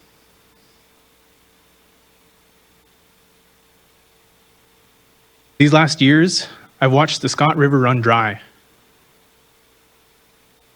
In your home, if the water from your faucet ran dry as your family tried to drink, if your foods and your medicines were taken, how would you feel? Our homes are not sacrificial zones. It's great to hear all of the individual and participatory measures that some of the ranchers and farmers are making. And there's definitely kudos in order for the emergency regulations that did help our fish and our peoples. As of now, there have been no permanent safeguards put in place to protect this from happening again. The river hit 7 CFS during the emergency in-stream flow requirements. Also, without measures of usage from our agricultural uses, without knowing how much we're actually using from groundwater usage, first the surface water usages, and then when that was depleted and they had to move to using groundwater, and now that that's being depleted, our aquifer is in shambles. And so I just want to make note of that, because how can we pretend to have informed conversations of development of standards, of flows, and agricultural usages if we don't even know how much water is being taken out of our system? We talk about, or I heard mentioned that we need to make sure that achievable flows. I don't think that should be something that is guiding the development of our treatment of this issue if we don't even have the information necessary to make informed decisions. As governing bodies, I ask and demand that the California Water Board and the governor examine your trust obligations to the tribal nations that have depended on the healthy flows of the Scott River since time immemorial. This isn't personal pleas. This is asking you to examine your trust obligations to the tribal nations. We need permanent in-stream flow requirements for the Shasta and Scott Rivers, flows sufficient for full salmon recovery and sustenance of tribal beneficial uses. It's been generations since my peoples have had our traditional diets. And now, with the dams being removed, the salmon have a rite of passage to the upper basin. But as the impacts of climate change worsen, the importance of healthy cold water tributaries cannot be understated. I'm in my mid-20s. I was a little too young to really understand the nuances during 2002. But last year, I went to see, I'm a photographer and filmmaker, and I went to document the massive fish kill we had as a result of the fires and the floods. And hearing ranchers and farmers talk about how fish might not need water, after seeing that really visceral impact that my tribe, none of the tribes within the Klamath tribe, the Klamath River, have ever documented that within our oral traditions. We've never documented having these types of fish kills prior to the usages that we've seen put onto our river. It's really hard for me to sit within this room and hear us pretend that we're having informed conversations when we're not even measuring how much water we're using. Letting it play out, procrastination, beginning in 2023, only after emergency regulations have put into place, the start of research and education and elective measurements and participatory science. We've done this for decades and it hasn't worked. Join us in working towards a more secure future. What you do here matters. The time for elective usage data and non-standardized, responsible, ground and surface water usage was decades ago. It wasn't now. It's not now. Permanent in-stream flow requirements for the Scott and Shasta rivers, sufficient for full salmon recovery and to sustain the needs of tribal beneficial uses. Thank you guys so much for your time and energy on this. Thank you for yours, Mr. Wilson. I appreciate your voice and contributing to today's discussion. looking forward to the continued engagement around it for sure. Mr. Tucker. Hey, I think the AC came back on, so I know I was. it's a felt like I little. was in I know, church in sorry. South Carolina in August apologize. there for a minute. We are trying My to make name's this as comfortable Dr. as Craig possible. Tucker. I have for the last 20 years worked either as a staff person or a consultant as an advocate for the Karuk tribe. It's been a long time to get here. Those of you who are old timers know that I've been coming here for about 15 years, fighting this exact same fight that we're fighting tonight. It's taken a long time to get here. So a few things I want to say. First thing, I want to thank y'all. We're very lucky to have civil servants like you all. I know this has been a rough day at work, and I really do appreciate you and all the staff that's in this room, kind of going above and beyond the call of duty, and California is lucky to have you. I'll just start, but I just want to make one comment about Dr. Harder's graph, and I think the graph was just designed to convince you that the flows that we're asking for are somehow unachievable. And that's just not true. Maybe they're not achievable if all things continue as they are right now, and the only thing we change is we cut off irrigation on August 15th. Maybe they're not unachievable like that, but it really fails to entertain the world of possibilities. Maybe we need to not start irrigating till later in the year. Maybe we need to take some land out of production. Maybe we need to grow something different. Maybe we need to let loose 50 beavers. There's a whole world of possibilities to change the way water is managed in the Scott Valley. So don't leave here thinking that the PhD hydrologist from UC Davis just told you these flows are unachievable, because it ain't true. The next thing I'll say is Plato taught me that necessity is the mother of invention. But 20 years as an advocate for the Karuk tribe has taught me that regulation is the mother of collaboration. Regulation is the mother of collaboration. We just pulled off the biggest salmon restoration project in the history of the world. And I can tell you right now, Pacificor and Warren Buffett and those guys did not negotiate with us because they were nice guys and wanted to do right. They did it because regulatory agencies like you, like Department of Fish and Wildlife, like NOAA Fisheries, did their duty to protect the environment, did their duty to protect the tribe's interest, and that precipitated the negotiation that led to dam removal. So we're into collaborating with this community, but it does not mean they should not be regulated.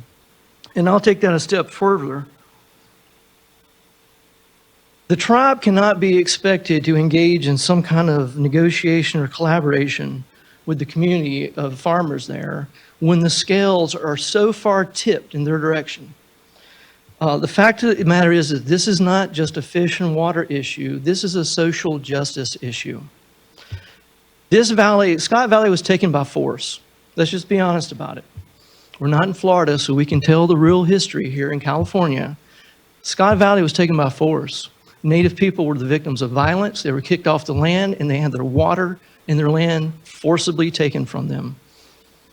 So when white landowners and white water rights holders who have the political power in Siskiyou County are telling you, we don't need your regulations, we're good, we'll collaborate with the tribe. The tribe is at a major disadvantage entering into any kind of conversation with the community when the other side has all the land, all the water, and all the power. And that's why we have regulatory agencies. You guys have a mandate to step up for people of color in this state. You have a mandate to step up for tribes in this state. And you have a mandate to think about this not only as an environmental issue, but as a social justice issue. It's time to come down on the tribe's side for once. I think I would just say, I just think you guys do have all the authority necessary, and not only the authority, the duty to act on our petition. And the tribe is going to work with landowners in good faith. I can tell you the Karuk is not out to put landowners out of business. Councilmember Hockaday explained today, there are members of his family that farm and have cattle. And so he don't want to see those folks put out of business. But it is just not fair what's going on right now. The fish are going extinct on our watch, on our collective watch. Most of the coho salmon left on this earth that belong to the Southern Oregon, Northern California ESU Most of the fish in that ESU left on this planet use the Scott River at some point in their life cycle. They're going extinct if we don't do something. So we just ask you to consider our petition, act on it, and know that the Karuk tribe is going to continue to act in good faith, but we need the regulatory agencies to step up and act in good faith too. And I do appreciate y'all, and thank you.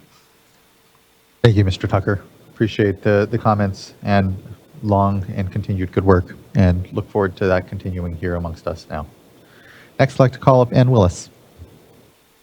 Evening. I am so appreciative of all the time everybody has committed to being here and all the attention and space that's mine.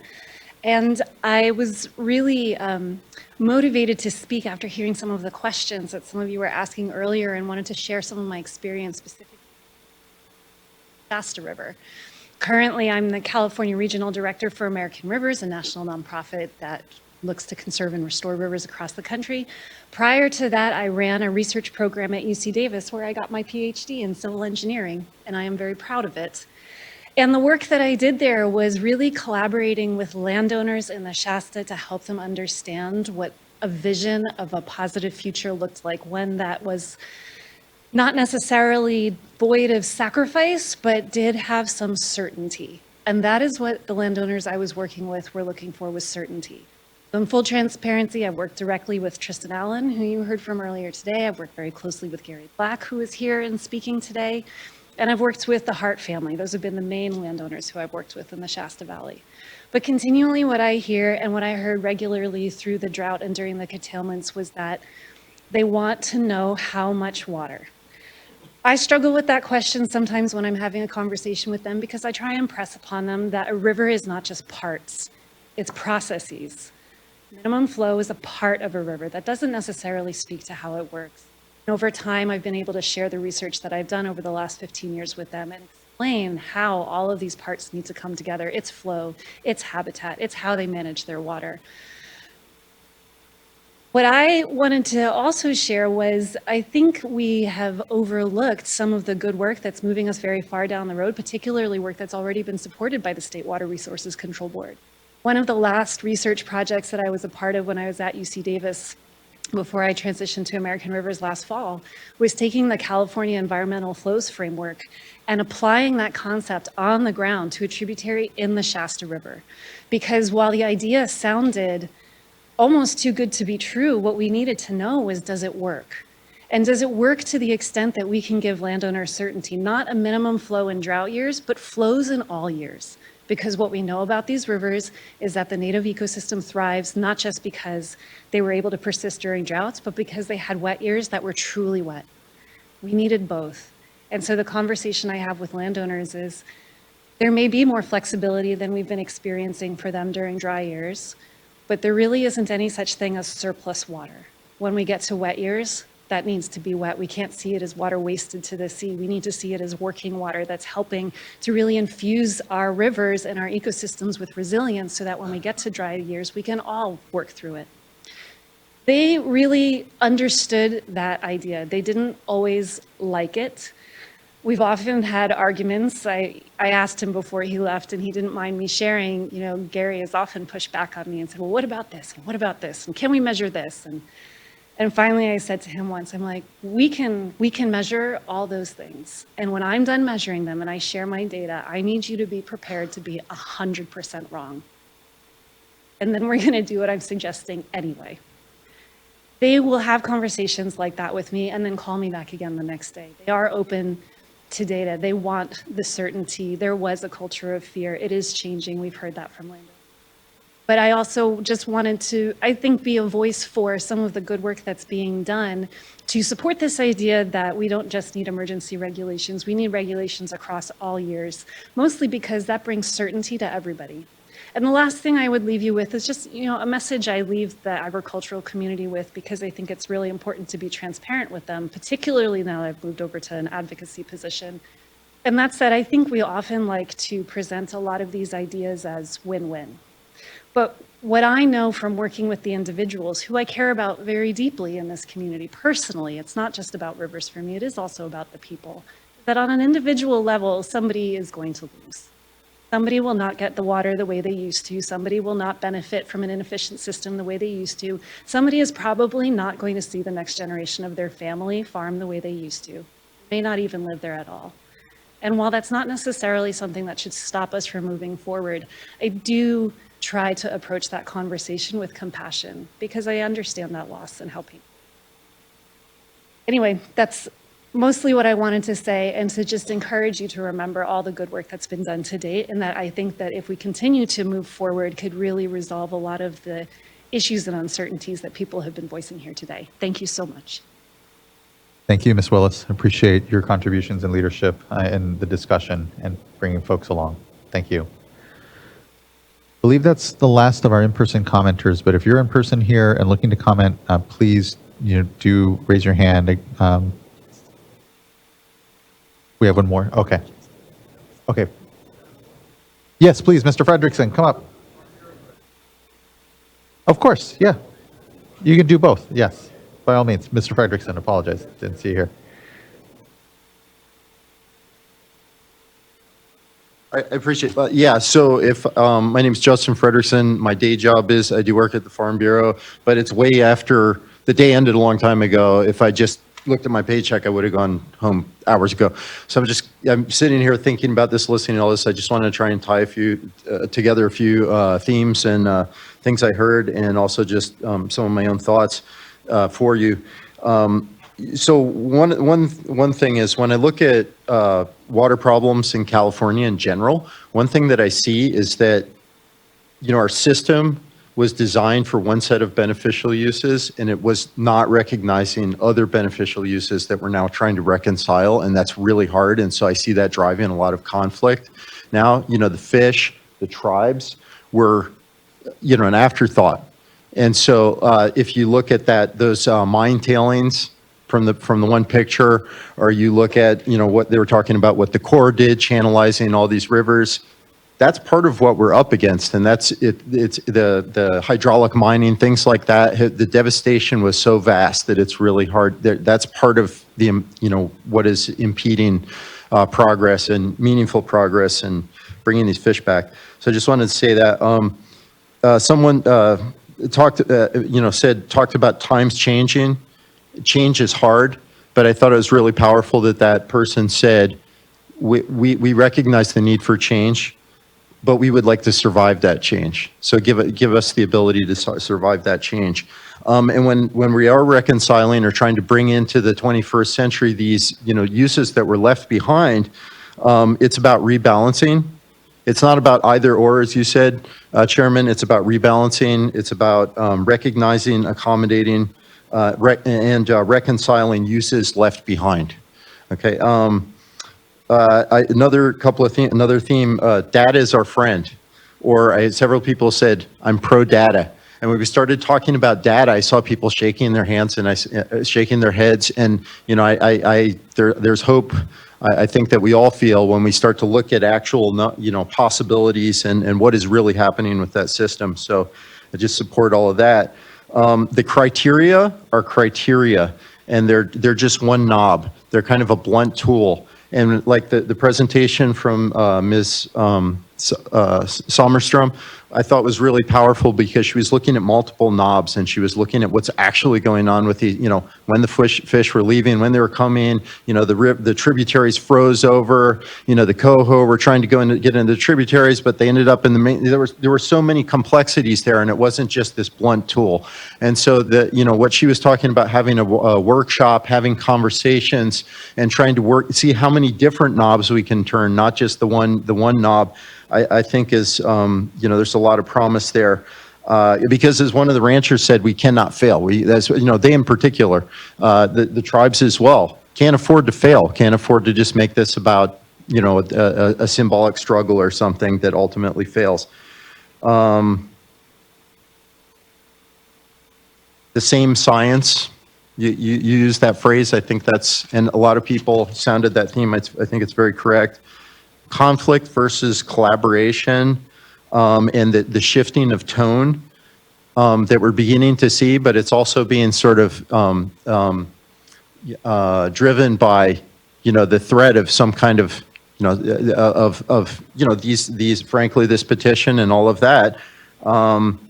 It's where when you in the collaboration spaces where you have possibilities, and in the conflict spaces where you have zero sum, you have hitting walls, and you have failing, I believe is what I see too often. And yet there is a need to act. There's a need to move forward.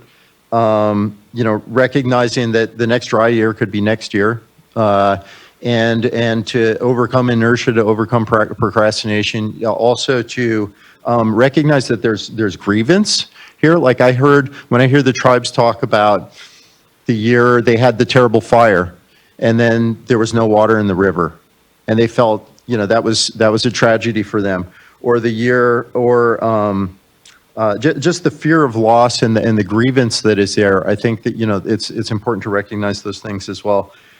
And so I think I'm going to wrap up there, but I really appreciate the opportunity, and I thought it was a very good productive conversation today. Thank you. Thank you, Mr. Frederickson. I appreciate your comments here amongst it and the continued opportunity for us to engage around the work. Thanks for trying to focus in on some commonality.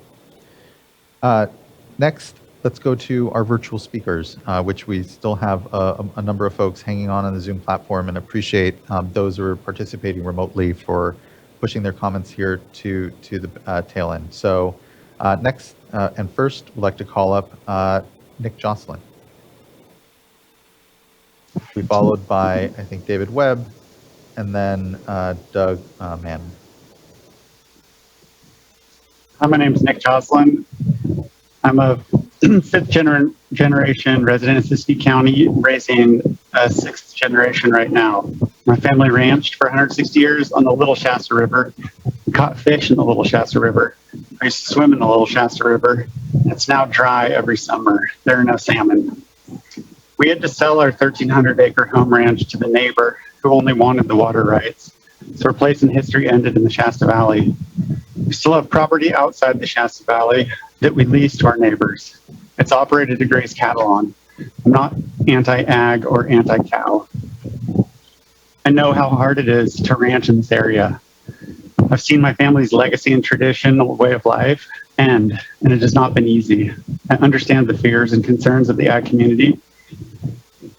Whether we set in-stream flow recommendations or not, family farms will be challenged in the coming decades. Some will be sold off, as has been happening for the last 20 years.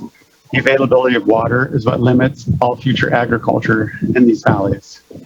If we do nothing, the slow collapse of water availability will take out everything, ranches, fish, and both river systems in their entirety. We now have a chance to begin a process that brings equity to the beneficial users of water. It's going to take some time, and it's going to put a crunch on agriculture. The fish and communities that depend on them have been decimated over the last 180 years. Tribes and commercial fisheries now deserve to have their beneficial uses considered in future management strategies. I would like to ask the board to please set an interim in-stream flow recommendation that continues to protect the fish in both the Scott and the Shasta, and begin the work on permanent in-stream flow regulations that target recovery so we can regain the productivity of the Shasta River. Thank you for your time, and thanks for staying so late tonight. Thank you as well, Mr. Jocelyn, and thank you again to everyone who's here, part of the proceeding. We've never gone this late, but this is too critical for us to not continue to give the right amount of time and attention. Actually, apologize. I think I said David Webb. I have Julie Zimmerman here. I didn't see you on the platform, Ms. Zimmerman, at first. So we'll go to Julie Zimmerman, then David Webb, Doug Maynor, then Michael Ward. Hi, everyone. Yeah, I apologize. I had to pick up my daughter from water polo practice. It's, more than understand. But Thank you for sticking with us. Thank you. Thank you. So I'm Julie Zimmerman. I'm the Director of Science for Freshwater for the Nature Conservancy in California. And the Nature Conservancy is actively engaged in the Scott and Shasta rivers because of their crucial importance as critical salmon habitat. We've worked extensively in the Klamath River watershed to enhance in-stream flow and habitat conditions to support freshwater biodiversity and salmon populations. And we support a process to determine ecological flow needs and set environmental flow regulations in both rivers. Water use is limiting salmon recovery in the Scott and the Shasta, and inadequate flows result in high water temperatures, limited opportunities for migration, and lack of habitat. Year-round environmental flow criteria are necessary for the Scott and Shasta rivers to prevent further decline of listed species. To be effective, these criteria must apply to both surface water and groundwater use. These criteria should also be designed to support ecological and geomorphic function for long-term river health using a functional flows approach. The process to develop flow criteria should be scientifically rigorous and collaborative, and we believe it should be inclusive of all parties with an interest in the future of the Scott and Shasta rivers. We also believe that interim criteria should be rapidly adopted to protect in-stream conditions while permanent criteria are being developed. We urge the board to adopt a flow regime that will protect the valuable habitat and vulnerable species in the Scott and Shasta rivers, support tribal nations, and provide more water supply reliability for the local community so that we don't have to rely on curtailments. The Nature Conservancy encourages the board to use the process of setting these criteria to also explore the role of incentive-based programs to achieve desired flows. So in short, the Nature Conservancy supports the petition to develop permanent in-stream flow regulations for both the Scott and Shasta rivers, and we're eager to engage in this process. So thank you for your time. Thank you, Ms. Zimmerman. Appreciate you sticking with us, your comments, previous engagement, and continued engagement around this discussion. Looking forward to the board discussion here and certainly the work that we continue to do. Next, I'd like to call up David Webb, followed by Doug Maynor. Then I believe Michael Ward is no longer on the platform, so we'll go to Tito Cervantes. Good evening to all of you, and thank you for staying with this. I started working in the Shasta Valley in 1991 under the direction of the Shasta Valley Resources Conservation District. And we had a shared goal and target, which was to restore the productivity of the Shasta River for salmon and steelhead while retaining the agricultural land uses of the Shasta Valley. And I think we did a good job of the second half. We really haven't lost any agriculture, but for the first half, I don't think we can claim a lot of success despite the intervening 30-plus years.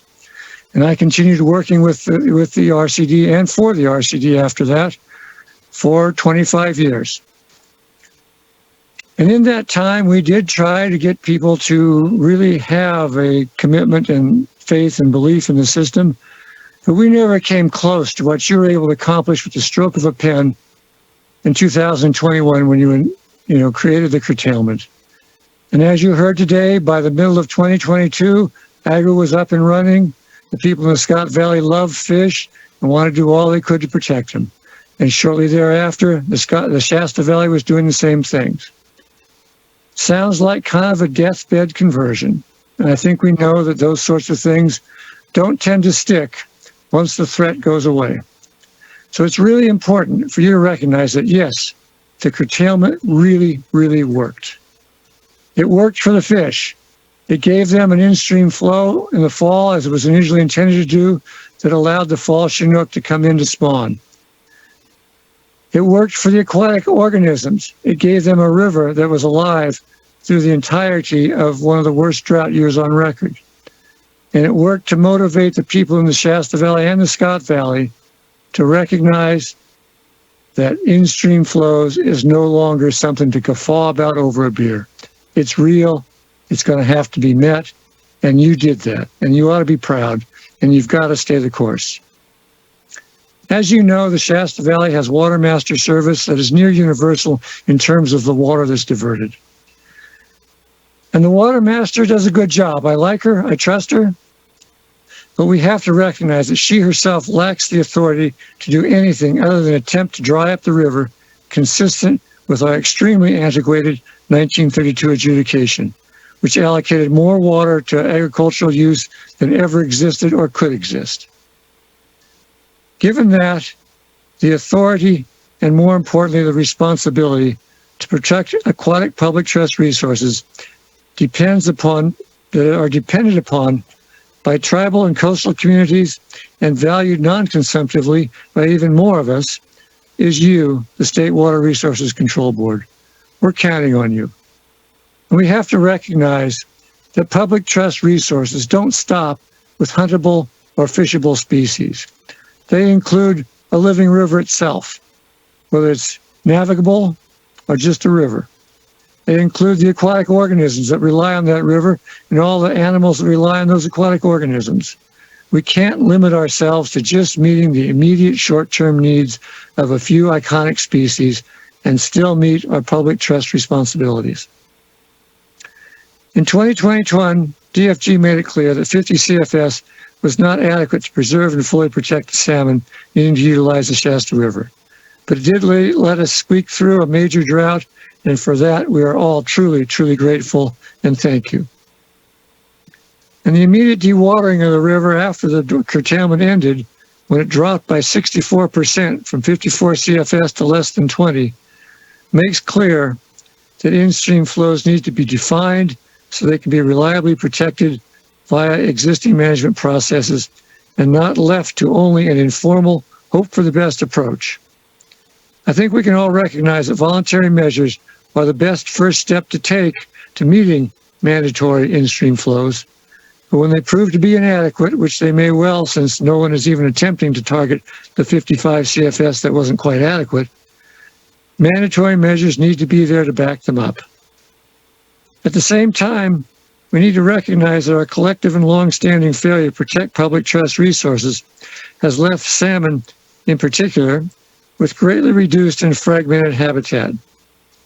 We cannot accept flow recommendations based on barely maintaining that degraded status quo.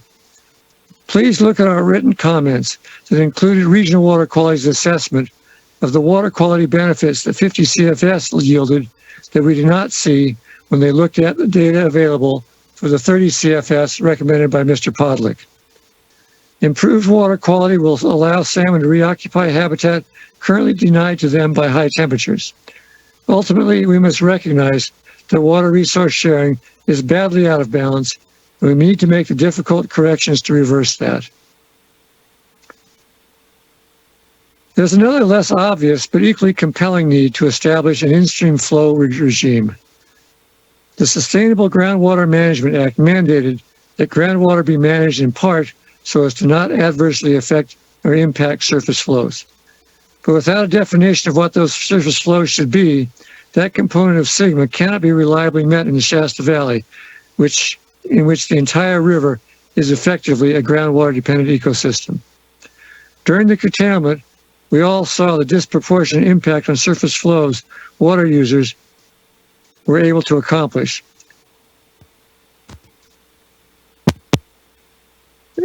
More so than was possible under the ESA by the Department of Fish and Wildlife with their 5937 or their 1600 permits for agricultural diversions, or regional water quality with its TMDL.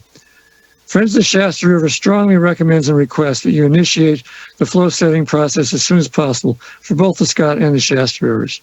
Beyond that, we ask that if it is all legally possible, you reinstitute a minimum flow for the Shasta River now, before the spawning run occurs, and it will carry us through next year until some other process is in place. We can't leave this to a hope for the best process. Thank you. Thank you, Mr. Webb. Appreciate your comments here and engagement around the issue. Next, I'd like to call up Doug Manner, who will be followed by Tito Cervantes, and then Sarah Schaefer.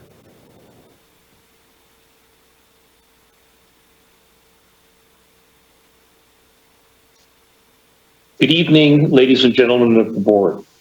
Like the previous speaker said, thank you for your endurance. I'm asking you tonight to maintain your endurance and to use your strength to make the right decision tonight to protect the salmon on both the Scott and the Shasta River.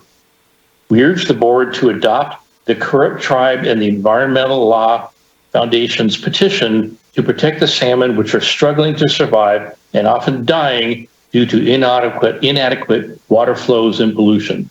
The Scott River and the Shasta provide important habitat for endangered salmon fisheries, including Environmental Species Act listed fish. But unfortunately, most of the spawning ground dries up during Chinook migration upriver and it is often dewatered during juvenile salmon downriver migration.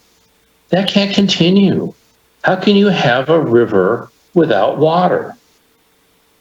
As one of the last North Coast rivers without a major dam and with miles of great salmon habitat, the Scott could produce vast numbers of fish.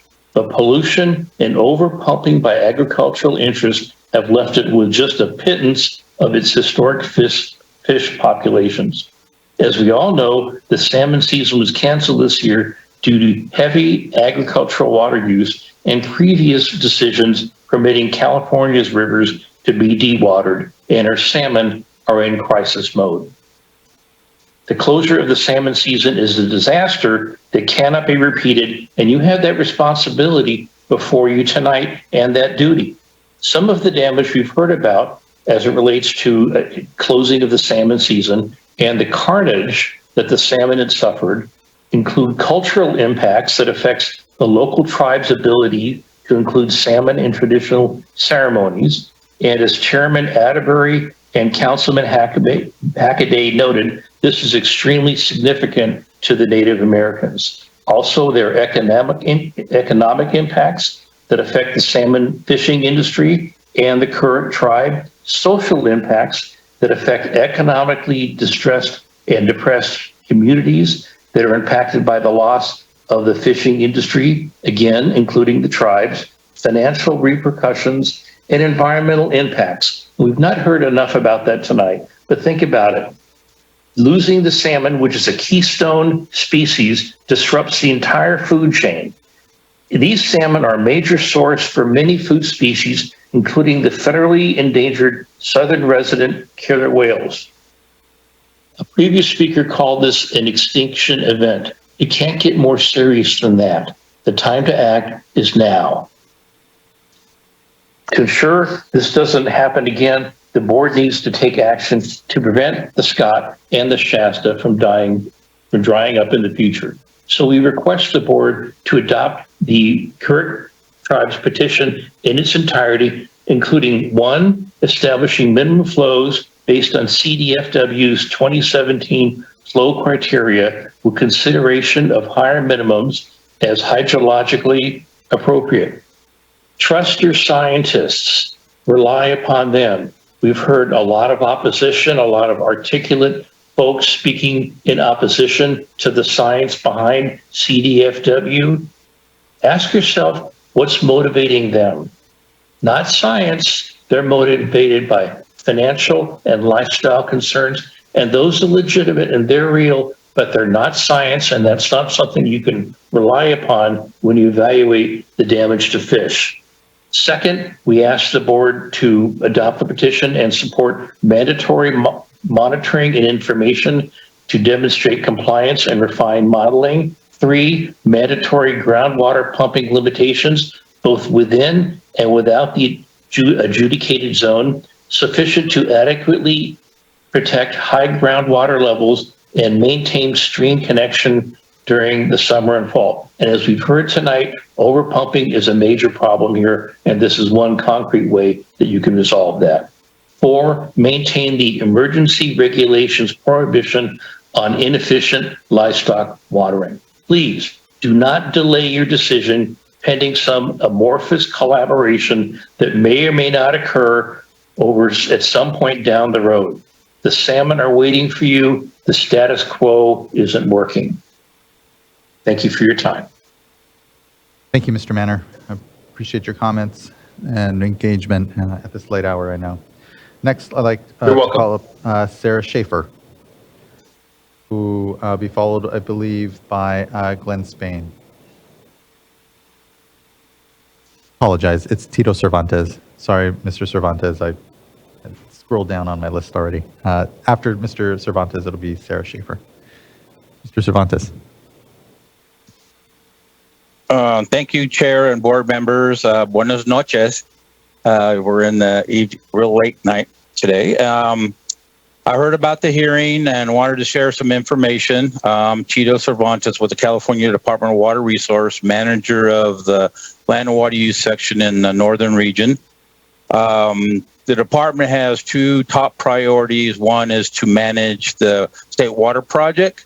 Number two is to provide the governor a water plan every 5 years. The first water plan that came out was 1957, and ever since then, every 5 years, we publish the governor's water plan update.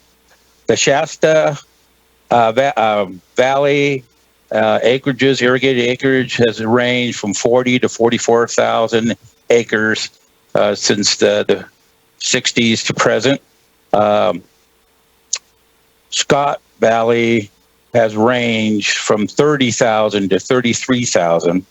Our bulletin 160, the governor's plan update, the last year that we put in there, which is going to be published by December or January of this year, we showed 2020 for Scott Valley as 33,100 acres of irrigated crops. The majority in Shasta and Scott Valley are mostly irrigated pasture, alfalfa, and grain. It's been the same since all these decades. Same irrigated acreage, nothing's changed, same pattern. The Natural Resource Data Atlas has 2,000 up to present land use, which is a statewide database.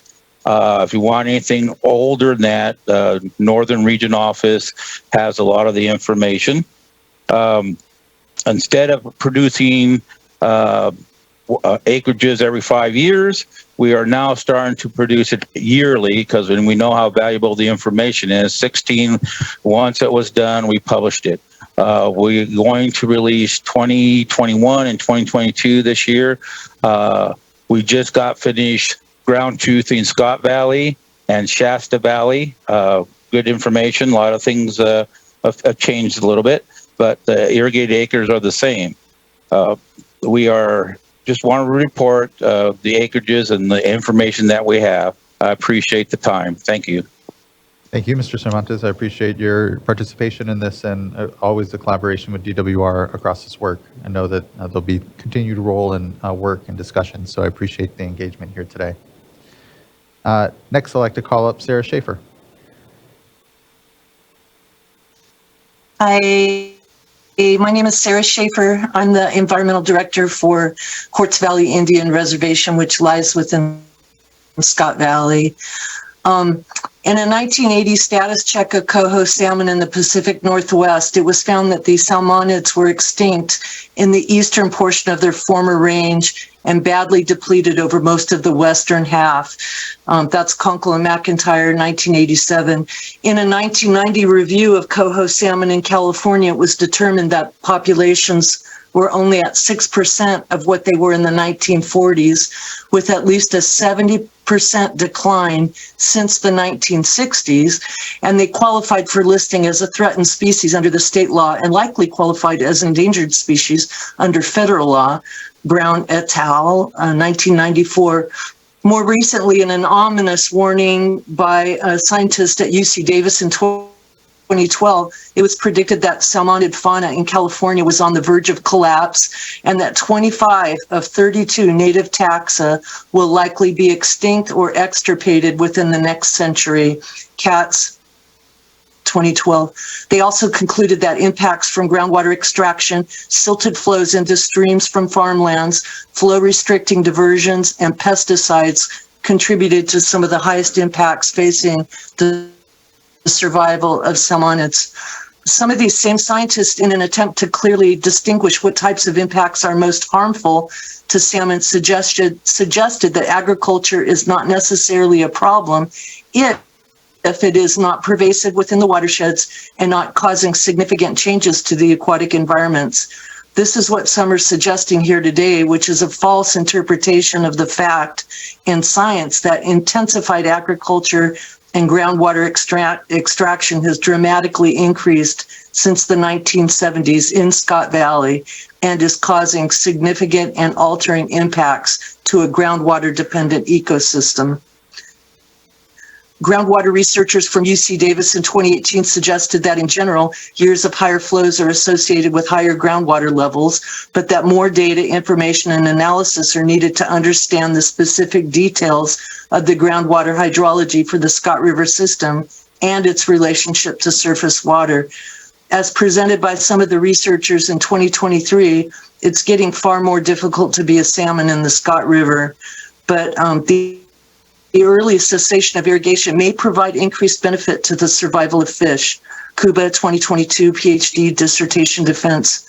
This all seems to professional scientists and even casual observers, but because groundwater and surface water are legally treated independently by law, it has allowed only modest progress in recent groundwater legislation and resulted in failed attempts to protect the Scott River fishery. Indeed, the Water Board proposed agricultural curtailments as a remedy to provide more surface water for fish, but recent remote sensing studies have illuminated the fact that these efforts have dramatically failed in Scott Valley. Please let science drive decisions and don't let misinformation by those profiting from groundwater extraction influence the protection of a threatened species. We understand the legacy of honorable agriculture in this country, but believe as a society evolves, so must agriculture. Native Americans in the Klamath River watershed have already lost a cultural and religious cornerstone with the dramatic decline and endangerment of fish species. Green and heavily irrigated agricultural fields along a dry river corridor in late summer where juvenile salmonid are dying is not honorable or sustainable. A recent letter circulated for signatures in Scott Valley attempts to manipulate public opinion by suggesting that the protection of coho salmon with minimum flow requirements in the Scott River will lead to a social catastrophe in the Scott Valley. This is simply not true. And conversations within Scott Valley aren't as kumbaya as has been presented tonight. Important groups have been excluded, including Quartz Valley Indian Reservation. Additionally, I know nobody within the Scott Valley that wants ag shut down, contrary to the letter that AGWA has circulated within our community. In-stream flow regulations are overdue for the Scott River, and I hope you take this into consideration. The hydrologic science that has defined the Scott River as a unique and critical piece of the Klamath River Basin. Please restore functional flow in the Scott River, and thank you for being here so late and listening so intently to everybody's opinions. Your endurance is very remarkable. Thank you, Ms. Schaefer. So is everyone else's here. I know that we're asking a lot of folks to be engaging this late, and so just thank you for your good comments. I really appreciated the perspective and hear your voice amongst, I know, a lot of voices. So just thank you for that and those contributions, and look forward to, I know, the discussion this board will continue to have here tonight and ongoing. So thank you. Thank you. Next, I'd like to call up Amber Jameson, who rejoined on the platform here, and then Glenn Spain, and then Bill Chesney.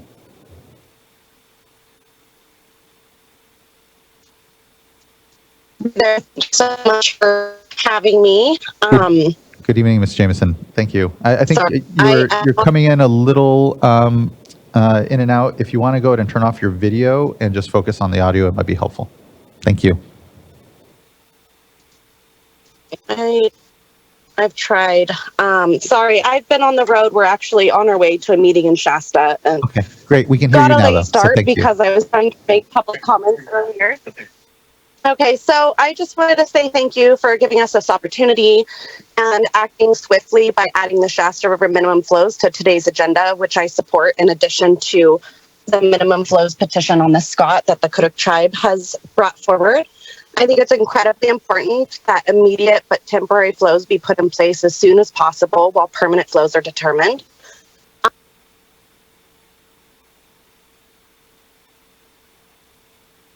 Unfortunately, we just saw Ms. Jameson drop off the platform, so we'll wait for her to be able to get back on. And as we do, and apologize to Ms. Jameson, let's go to Glenn Spain. Can you hear me okay? We can, thank you. Okay. My name is Glenn Spain. I'm the Executive Director for the Pacific Coast Federation of Fishermen's Associations, PCFFA, and as you know, we are a co-petitioner. What you were to do is nothing less than protecting one of California's most valuable natural resources, also one of its most severely depressed. That is the salmon runs of the Northern California. The Klamath River was once the third largest salmon run produced river system in the lower 48. It still is a keystone for all of the Northern California and Southern Oregon fisheries. And the salmon that are produced by the Klamath open opportunities for fishing and help support tens of thousands of jobs in a normal year. This is not a normal year. But unfortunately, it is all too common to have more and more closures. We've had several closures in the past several years in the Klamath. The Klamath Management Zone is where Klamath River fish typically circulate from Northern California and Southern Oregon. What we have here is a system that is dependent on what's called weak stock management. If the Klamath is the weak stock, then anywhere the Klamath go, we have to avoid catching them. That means we are closed all the way down as far as Monterey and all the way up to the Washington-Oregon border. In past years, that's been the case. This year is the case. Much of the closure of our entire West Coast fishery, salmon fishery, is directly related to low abundance in the Klamath. There are not enough fish surviving in the river system as juveniles and to return to replace the generation that we're dealing with. The Scott and the Shasta are the two remaining most productive river systems in the Klamath Basin. They are key. Without those systems, the Klamath system is closed down. If the Klamath system is closed down, most of our West Coast fisheries are closed down. That costs our industry tens, if not hundreds of millions of dollars. This is a disaster in the making, and it is a disaster powered by the biological disaster that is happening in the Klamath, primarily in the Scott and Shasta, to those key stocks. The coho, particularly in the Scott, coho are not harvestable, but they limit all the other fisheries. They limit Chinook fisheries up and down the coast. Again, the fate of the coho in the Scott primarily, but also in the Shasta, will determine the fate of the West Coast salmon fishery for hundreds of miles north and south of the Klamath Basin. The fish need more water. They need biologically defined, scientifically defined goals for water in the river.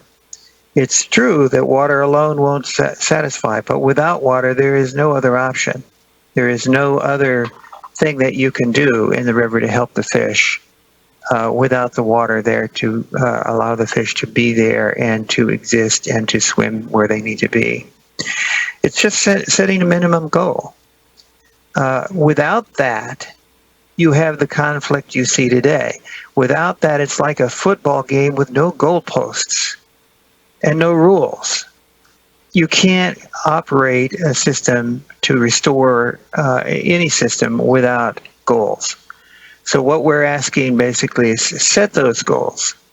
Set those goals on the basis of the best available science, and set them so that the recovery is a possibility, a probability for these runs. They're economically incredibly valuable as keystone runs for the whole Northern California and Southern Oregon fisheries. And once you set the goal, you know, the chairman, I think, put it very well. Once you set the goal, collaboration becomes meaningful. You can determine whether or not what you're doing is actually working by having a goal to compare to. That is what regulation should be, setting the goal. It is a disservice to the landowners and a disservice to the agencies to think that you cannot achieve that goal. There are dozens of ways that that goal can be achieved. But without a goal, all you have is conflict. And we've seen enough of that. We're all more concerned now and should be more concerned with results than political posturing. We've seen plenty of that. It's not an either or. The idea that it's an either or, either you have a goal or you have collaboration, is bogus. Chairman, I think you put it very well. It is not an either or. The collaboration that is happening is needed and healthy to get to a goal. And once you've got that goal in place, we will work with anybody, certainly landowners. I myself come from a farming ranching community. I grew up on a ranch. I've run a small farm. I know what it's like. We're more than happy to help achieve those goals. And in the interest of getting everybody home, I think I will leave it there.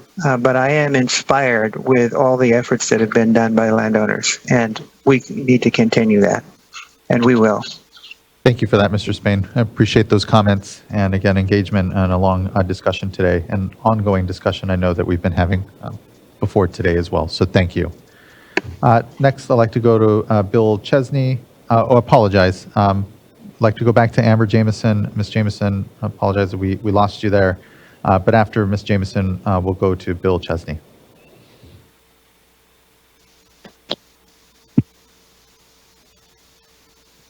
Can you hear me? So sorry. We can. Thank you. Okay. Thank you so much for taking our comments. I'd like to express my support for the Shasta minimum flows and the Scott minimum flows. It is incredibly important that immediate but temporary flows be put into place as soon as possible while permanent flows are determined. It's my understanding that the governor rescinded the drought declaration, that he left the Klamath River and its tributaries on the drought declaration. So I think that the water board has the authority to continue drought regulations at this time. And I'd also like to say that I think that I request that more effective enforcement measures are put into place to curb unlawful pumping and diversions. And with the current heat wave in the region and more than a month of summer ahead, I ask that the board take immediate action to ensure enough water is in the river to avoid impacts to salmon as a temporary measure until permanent minimum flows are determined and put into place. Thank you, Ms. Jameson.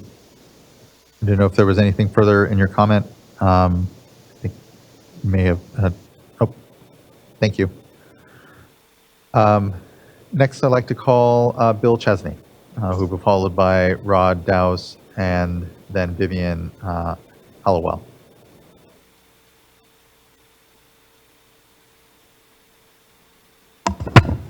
And we've given Mr. Chesney a couple opportunities to unmute at this point. Here we go. Can you hear me okay? We can. Thank you, Mr. Chesney. Okay. Well, I want to thank you and thank the board for being available for comments. My background is I worked for the Department of Fish and Wildlife for over 25 years on the Shasta River and had the privilege of being able to see this resource up close. I'm also a member of the Friends of the Shasta River currently. I just want to describe really quickly a little bit of this historic situation for Shasta River, for fish in the Shasta River, salmonas particularly. Imagine the volcano, the 14,000-foot volcano collecting snow and precip. It's infiltrating the ground and the groundwater, and it's communicating with springs around the base of the mountain, including the Shasta River.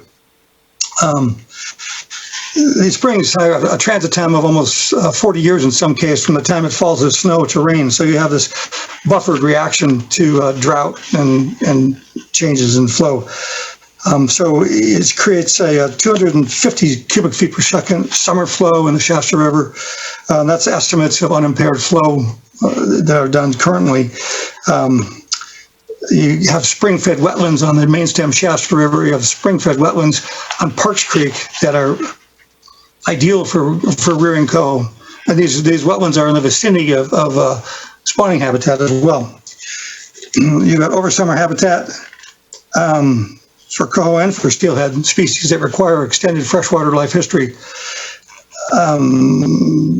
We've had 120 years of water project development for agriculture, including dams, pumps, and impoundments of springs. These have been very effective at delivering water for ag, to the extent that we've had less than 5 cubic feet per second at the mouth of the Shasta River 2 times within the last 7 years, in spite of there being 100 cubic feet per second in the river just upstream of Big Springs. We've witnessed the collapse of the steelhead and coho population, effectively gone compared to what it was just back in the 50s. And we have the loss of tributary function, so that fish can't enter the tributaries, fish can't get out of the tributaries because of diversions and impoundments. There's a loss of habitat, and these particular tributaries I'm talking about are the Little Shasta River, which has over 30 CFS of spring water, and Parks Creek as well. They're pretty much lost to fish based on the management that's ongoing. There's water's being 100% captured. Shasta River needs in-stream flow requirements to protect the fisheries now. I'm going to ask the board to please make that decision. Thank you very much for your time. Thank you, Mr. Chesney. Next, I'd like to call up Rod Dowse, who will be followed by Vivian Hollowell, and then Chris Schutz.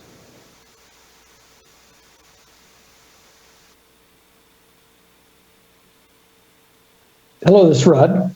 Rod Dowse with the Scott and Shasta Watermaster District.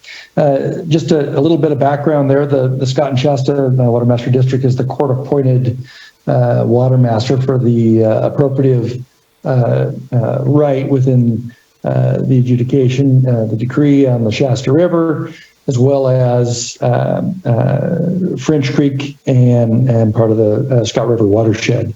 Obviously, the watermaster really doesn't have the authority to watermaster riparian water users. That part falls to the state. But we do work with those adjudicated users through the decree. One thing that we also do is work with a lot of water users to make sure they're aware of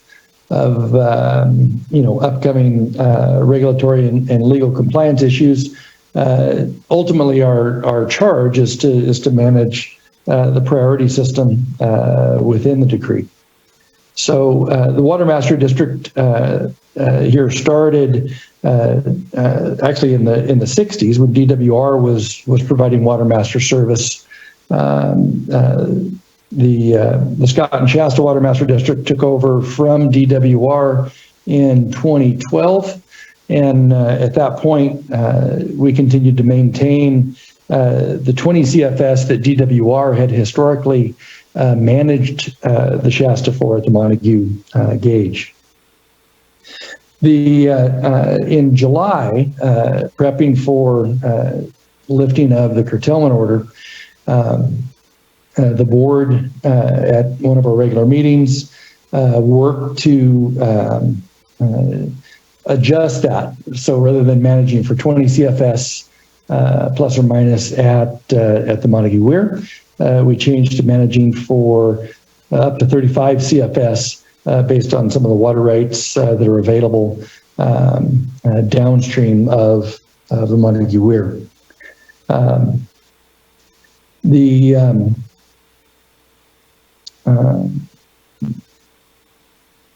And so as the curtailment was lifted, we were working with water users on the Shasta, also really looking for voluntary efforts to get those to get flows higher than the 20, which was the historical number, up to that 35 number at Montague, and of course currently we're well above that, running about 40 about 43 CFS, I think today was our number at the Montague gauge.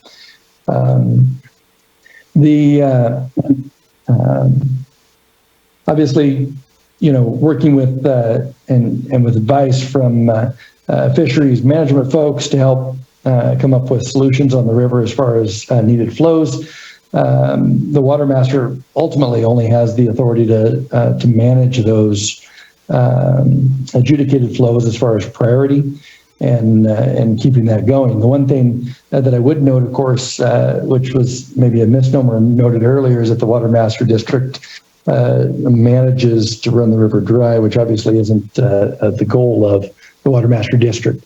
The one thing I would note also is during the adjudication or during the curtailment in the last couple of years, we've worked very closely, our water master, with the state water board, and are very happy to have done that and continue to work that way and play an integral role in implementing early on the drought emergency regs and working to recommend some of those in-stream flow thresholds as we work forward.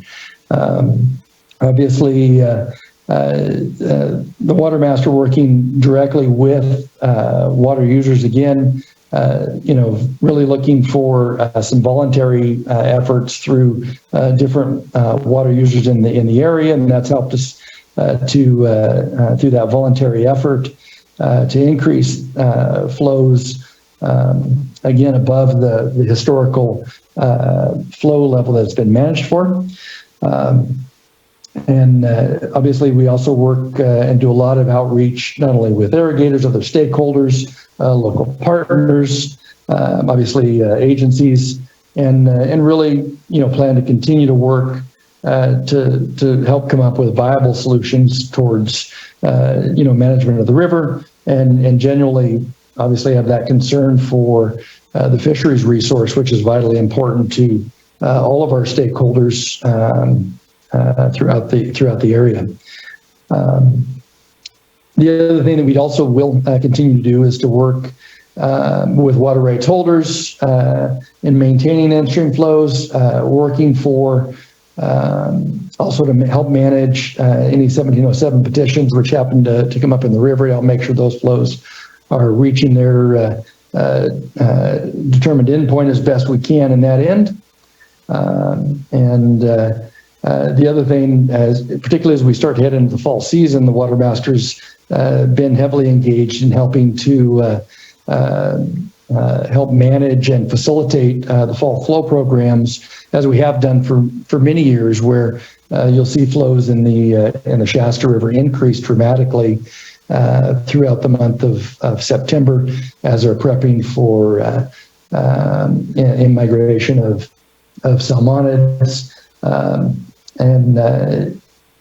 Just really, looking to help come up with good, viable solutions and manage that again within our authority, which doesn't give us the authority to necessarily set a flow threshold per se, but help to manage the water user's priority as we work through those. So the other thing I'd note, obviously, kind of an interesting tidbit is it seems about the high flows in the Shasta. If you look at like winter flows, are running about 160 CFS in the winter time. Obviously, unimpaired flows during the summertime would definitely be less than that.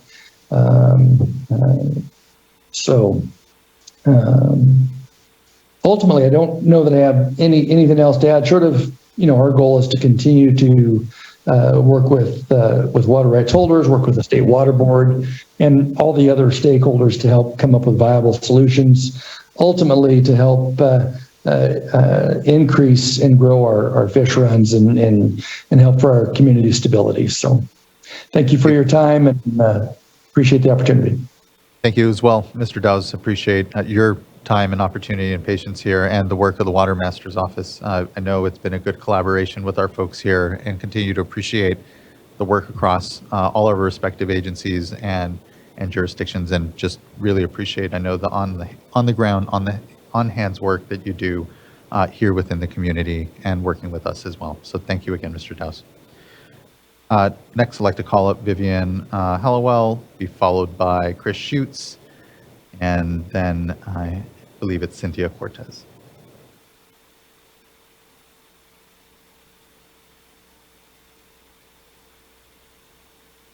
Hollowell, you should be invited to unmute. There you are. Good evening. Thank you. Good night. Thanks for hanging in with us here tonight. It's a serious long-term effort here. I'm the Watershed Conservation Director for PCFFA and IFR, and our coastal communities continue to pay for the loss of the Klamath salmon. Hundreds of family businesses went out of business as these salmon went down. We lost our world markets, we lost our infrastructure. There are only so many other fisheries that people can expand into. And as Glenn Spain pointed out, we're limited by the weakest stocks, the availability of fishing on healthier stocks. So during COVID, fishing was designated as essential food production. And our fishing is not, we don't have voluntary regulations. Our regulations are based on having a future for the species. It's a precautionary principle, err to the side of caution, allow as many fish to come back as are needed to repopulate. It seems as though the curtailments really helped collaboration and seriousness about this issue catch on up in the basin. So it's not an either-or situation. The drought drove adaptation.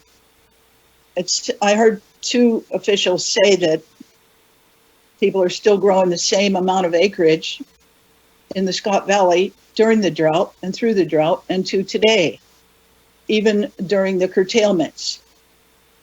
So people are adapting and becoming more aware and learning to love their fish in the river, which is a good thing. So I heard people talk about balance. We're far below the minimum populations needed for these fish to survive. And our goal is not just recovery of these fish to a viable self-sustaining population as required for getting them off the endangered species list, but our industry also needs a harvestable surplus in order to fish on these fish. There have to be enough of them that we can catch some as well. We're a long way from that goal, and we've watched the fish go down and down over the decades here. We really need you to hold fast and stand up for your protection of the beneficial uses that you have the authority and the duty to do.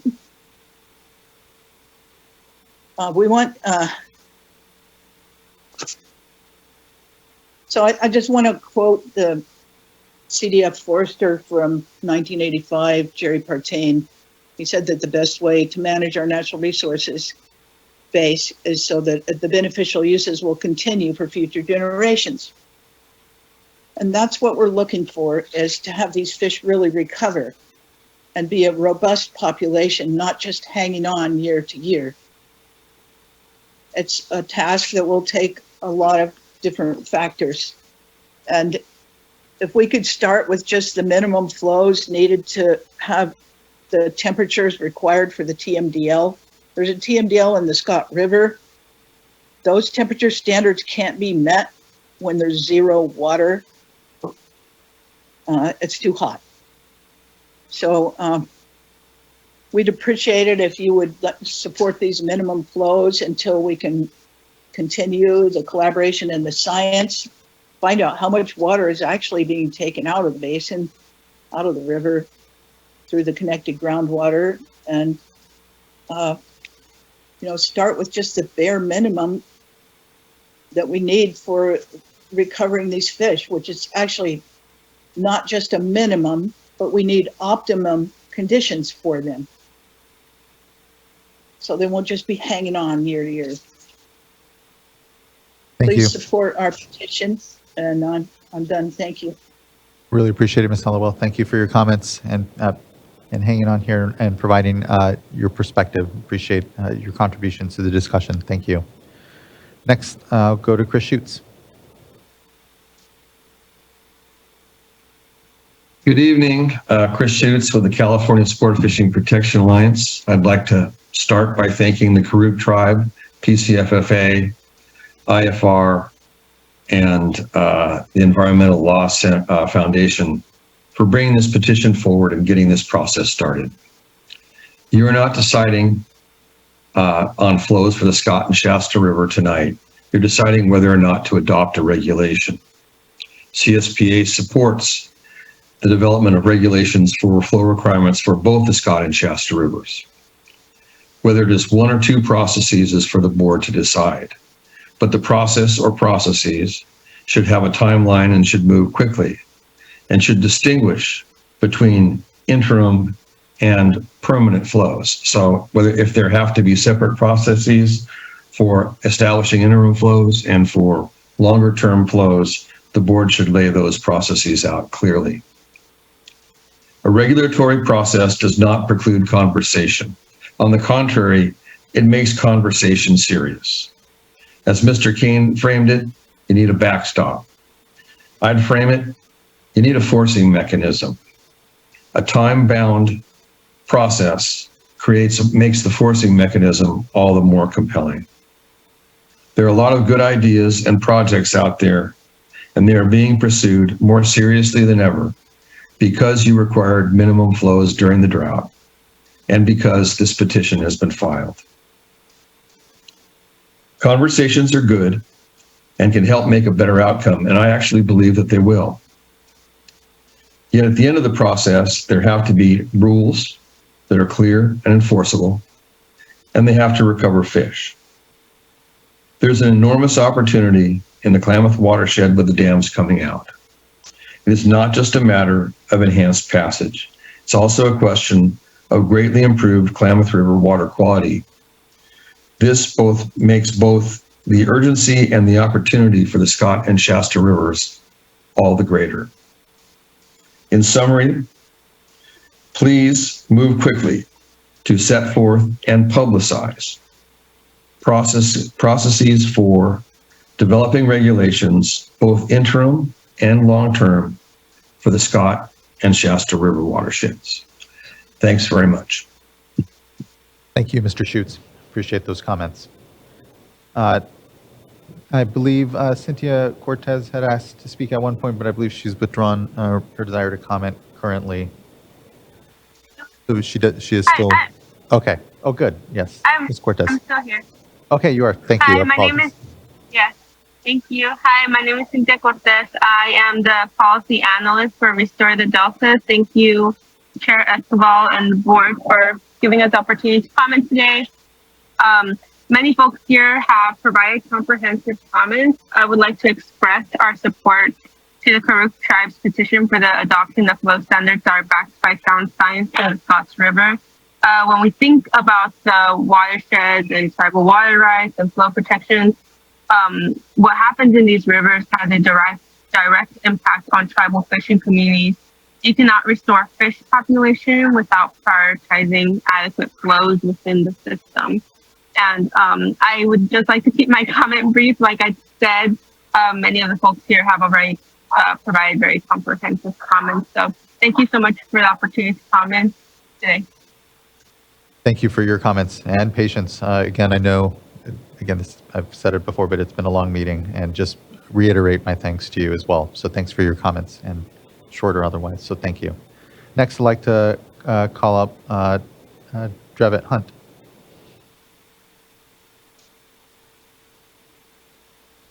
Hi, good evening. And as everyone has, I thank you for your time and energy and perseverance throughout the day on this important issue.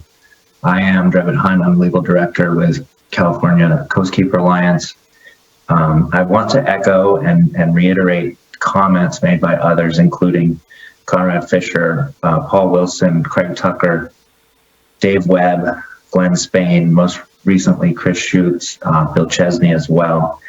I'm not going to say what they said because they said, you know, what I needed to say for the most part, but I do want to just make a couple quick points. I think it's really important to recognize that what Craig said, Mr. Tucker said about regulation is the mother of negotiation or collaboration, whichever it was. And I think that Chris also echoed that when he said that, it's time to take the conversation seriously, and it's a regulatory process that will ensure that happens. So I'm urging you to embrace your duty here and to take action, to take the next step towards setting permanent flow regulations for both rivers, and to put yourself on a timeline to do so. I don't think that we've seen that the voluntary agreement process has gotten us where we need to in the Delta or on other rivers throughout the state, and I don't think it's appropriate here. I think you all are well aware of that. We need interim flows before the next irrigation system season in April. So, there's plenty of time, but we got to start now. And the last thing I'd like to say is that I think that you should recognize that this is a social justice issue as much as it's anything else, and ask throughout this process who among the parties ought to be bearing the risk of the uncertainty that we have in terms of setting flows, and take that into account, who's been bearing that risk for the last 180 years and who should be bearing that risk moving forward. We'll never have perfect information, but we have plenty. So I appreciate your time, and everything that everybody has said here today, I think has been really valuable. So thank you. Thank you as well. Appreciate your thoughtful comments, Mr. Hunt, and engagement in our discussion here. Much appreciated. Next, I'd like to call up Regina Chicazola.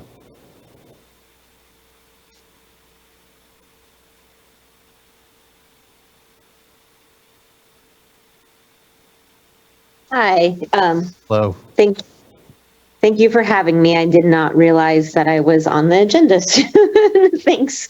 I'm sorry. I'm very tired. I'm actually here in Crescent City today, attending a funeral for one of the women who fought in the fish wars for the Yurok tribe. And it was really a crazy experience to look around and realize that, that happened when I was born. I'm 45 years old, and maybe people have the right to fish, but there's no fish to fish. So there was, a room of people who, grandmother and auntie got beat up for the right to fish, and no one could fish anyway. And it's just sort of a sad place to be. The Salmon Festival is coming up on Saturday, and we're preparing for it, and there's no salmon at it. The first salmon ceremonies are happening right now on the Klamath River with no salmon. And I know I've been coming to this board now for, maybe 17 years or so, 15 of them speaking on this particular issue, the Scott and Shasta River. And I've been hearing about collaboration the whole time, and how people are working together to create habitat, and Dave Webb was one of the people doing that at that time. And he's saying we need regulation. Craig said, regulation often causes or is one of the things that makes these collaborations happen, and if people are willing to work together, then let's hit these in-stream flows. Let's work together. Let's actually make it happen. But the carrot alone is not working. And as you know, when the state board did the racial equity resolution, and I thank you for that. And I thank you for taking the time to do this hearing today and to listen to all voices to 10 o'clock at night. But the number one thing that came up for the North Coast Water Board, Save California Salmon worked on that a lot, as you know, both the state and regional levels. And the number one thing that came up was the Scott and Shasta rivers, and that the salmon are going extinct, and that the dewatering of these rivers are one of the main things that is making that happen. And I think it's just really important to look at the situation on the ground.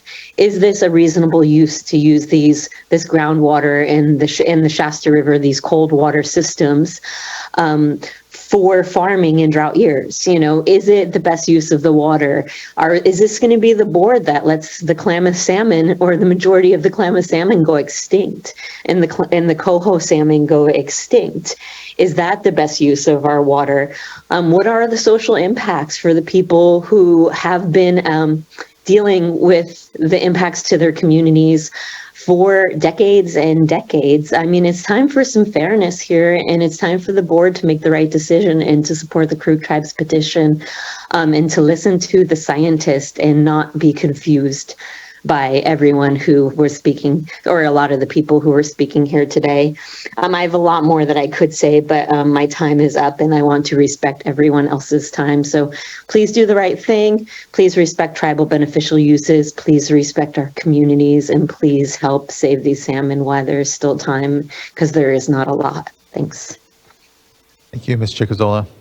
As always, thank you for bringing your voice to our discussions, this board, the work, and your day in, day out passion. Thank you. Next, I'd like to call up Amanda Lang, and then Brian Johnson. Hello, everyone. Thank you for your time. I know it's very late, so I'll just go ahead and get right to it. Ayuki, my name is Amada Lang. I'm a Karuk native with Konamihu Shasta and Wiyot ancestry, and I'm currently working with Rios to Rivers as the Klamath Basin Coordinator. I support the Karuk Tribe's petition for an in-stream flow requirement on the Scott River. I ask that you adopt in-stream flow requirements for both the Scott and the Shasta rivers. Both of these rivers are critical to the recovery of Klamath River salmon after the dam removal. I also urge you to immediately reinstate the recently expired emergency in-stream flow requirements for the Shasta River until you issue a more permanent in-stream flow requirement. Most importantly, these rivers need in-stream flow requirements that are sufficient for recovery of endangered salmon populations. The Scott River in-stream flow recommendation from the California Department of Fish and Wildlife is a good starting place, but it was not designed to be a recommendation for recovery of endangered salmon. We don't need more studies to provide recovery flows for the Scott and Shasta rivers. Decades of studies on those rivers, two rivers, provided more than enough science for you to establish an in-stream flow requirement aimed at recovery. What we need now is an action from the Water Board. A little background, just some of the work currently I'm doing through Rios to Rivers. I've had the fortunate opportunity to be a part of the program called Paddle Tribal Waters. Earlier, you heard from other team members, Paul Robert Wolf Wilson and Conrad Fisher. We're training Native youth of the Klamath Basin in preparation to become skilled whitewater kayakers for the first descent of the Klamath River, projectively happening in 2025 when the Klamath Dam removal has already taken place and the water has subsided in a safer manner for us to do so. Through those efforts, we are working to uplift youth participants' voice in river advocacy, water rights, and share their stories and connections to their home rivers. Native youth are the next generation seeing the effects of what we are deciding now with our rivers, watersheds, and tributaries within policy, while feeling the effects of the past decisions. We continue to witness the devastation of law policy and letdown of our indigenous populations through the years, and in turn, we continue to fight for healthy rivers through multiple generations. We are able to see the negative effects through our efforts in trying to sustain our cultural ways of life, traditional foods and ceremonies that are connected to our rivers. And a couple weeks ago, I was able to interact with some of the Native youth of our program out in the community at our Karuk brush dance ceremony. This to me reflects the meaning of our work, the youth we are empowering in our communities, and what rivers means to our culturally livelihood and traditional food accessibility today. Please consider the viewpoints of what is being asked today for in-stream flow requirements. Yotoa. Thank you, Ms. Lang. Really appreciate your contributions, your voice, and work here amongst, I know, a lot of ongoing discussion and consideration. So just thank you. Next, I'd like to call up Brian Johnson. And then I believe after that will be our final commenter, my place, Alex Leamer, thank you. And then there is a statement from Felice Pace that Mr. Loffer will read into the record. Mr. Johnson. Thank you, Chair Escobar, and members of the board. And thank you for bearing with us and the time that you've taken and the way that you've approached this important matter this evening. I'm Brian Johnson. I'm the California Director for Trout Unlimited. And I'm here in strong support of the Karuk tribe and their partners in their petition for rulemaking for the Scott River. And with that, we also urge the board to adopt the emergency rules as interim final standards until such time as the board can decide whether and how to optimize the rules for the long haul. And we also are in support of a similar approach for the Shasta River. We submitted written comments, and in the interest of time, I won't rehash those. I know that you all have them in your packets. I'll say two things. The first is, at the end of the day, after this very, very long meeting, you've heard everybody who will be here to speak and all the presentations and graphs. I'd encourage you to end where Chairman Atterbury began, and to recognize that it's the importance of Scott and Shasta River to Klamath Basin salmon really can't be overstated, and the importance of those fisheries to the tribal nations in the basin can't be overstated. And in fact, as Mike Belchek said, is hard even for most of the folks who have been here today to even comprehend. And yet, before our very eyes, on our watch, these fish are being extirpated. And so I would ask the five of you, as we wrap, to think back on that. And I know that you'll find that as unacceptable as I do. Second thing is a much more hopeful note, which is that there isn't anything about the actions that you're being asked to take today that are incompatible with continued good collaborative on the ground work of the sort that you heard so much about from all of the folks here today. In fact, the opposite is true, and it's really encouraging.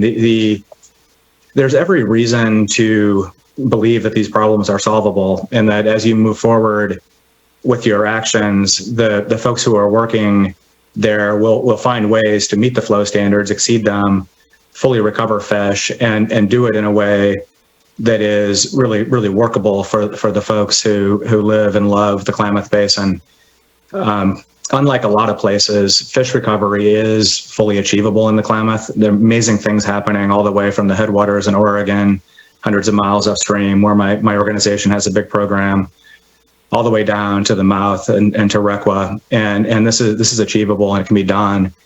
And the actions that you're considering here are a necessary next step on the road from getting us from here to there. Thank you. Thank you, Mr. Johnson. I appreciate those comments, and importantly, the work I know CalTrout is doing with landowners and others amongst this work, and just appreciate the perspective and purview across that and the leadership. So thank you. We may be encountering a time when their lights are coming off on us. We'll try to make sure the lights come back on in the room here. And while we do, Alex Leamer, you're up next. Thank you. Thank you so much. I really appreciate the patience and everyone sticking around this evening. My name is Alex Loomer. I'm speaking on behalf of California Trout. CalTrout was established in 1971 to ensure healthy waters and resilient wild fish for a better California. It's CalTrout's belief that abundant wild fish indicate healthy waters, that healthy waters benefit all of Californians. CalTrout is committed to working alongside our partners to restore fisheries in the Scott River and the greater Klamath Basin while maintaining economic viability. We believe that the tribes of the Klamath Basin should have an elevated voice in any discussion surrounding the natural resource management of their ancestral homelands. CalTrout has an established track record as one of the largest restoration practitioners in the Scott River. Our recently completed projects implemented on private lands exemplifies our approach and has resulted in innovative and cooperative solutions to provide in-stream flow benefits, restore in-stream habitats, and ultimately benefit recovery of native fishes. For example, in the recently completed Cardoza project in the neighboring Shasta River, we were able to provide measurable benefits to both fish and private landowners. Since construction in 2021, we have seen an increase in average summer base flows, a decrease in summer water temperatures, provided unobstructed fish passage to 12 miles of habitat, and increased agricultural yields on the property. As was mentioned earlier today, this year the Karuk Tribe, Farmers Ditch Company, and CalTrout entered into a memorandum of understanding and simultaneously embarked on a large-scale collaboration restoration effort that was funded by CDFW. This effort establishes a framework for collaboration and cooperation to develop solutions that are mutually beneficial to Scott Valley and downriver communities that provide landscape scale benefits for fish, wildlife, and farms. The goal is to bring our natural and working landscapes to life through careful thought and innovation.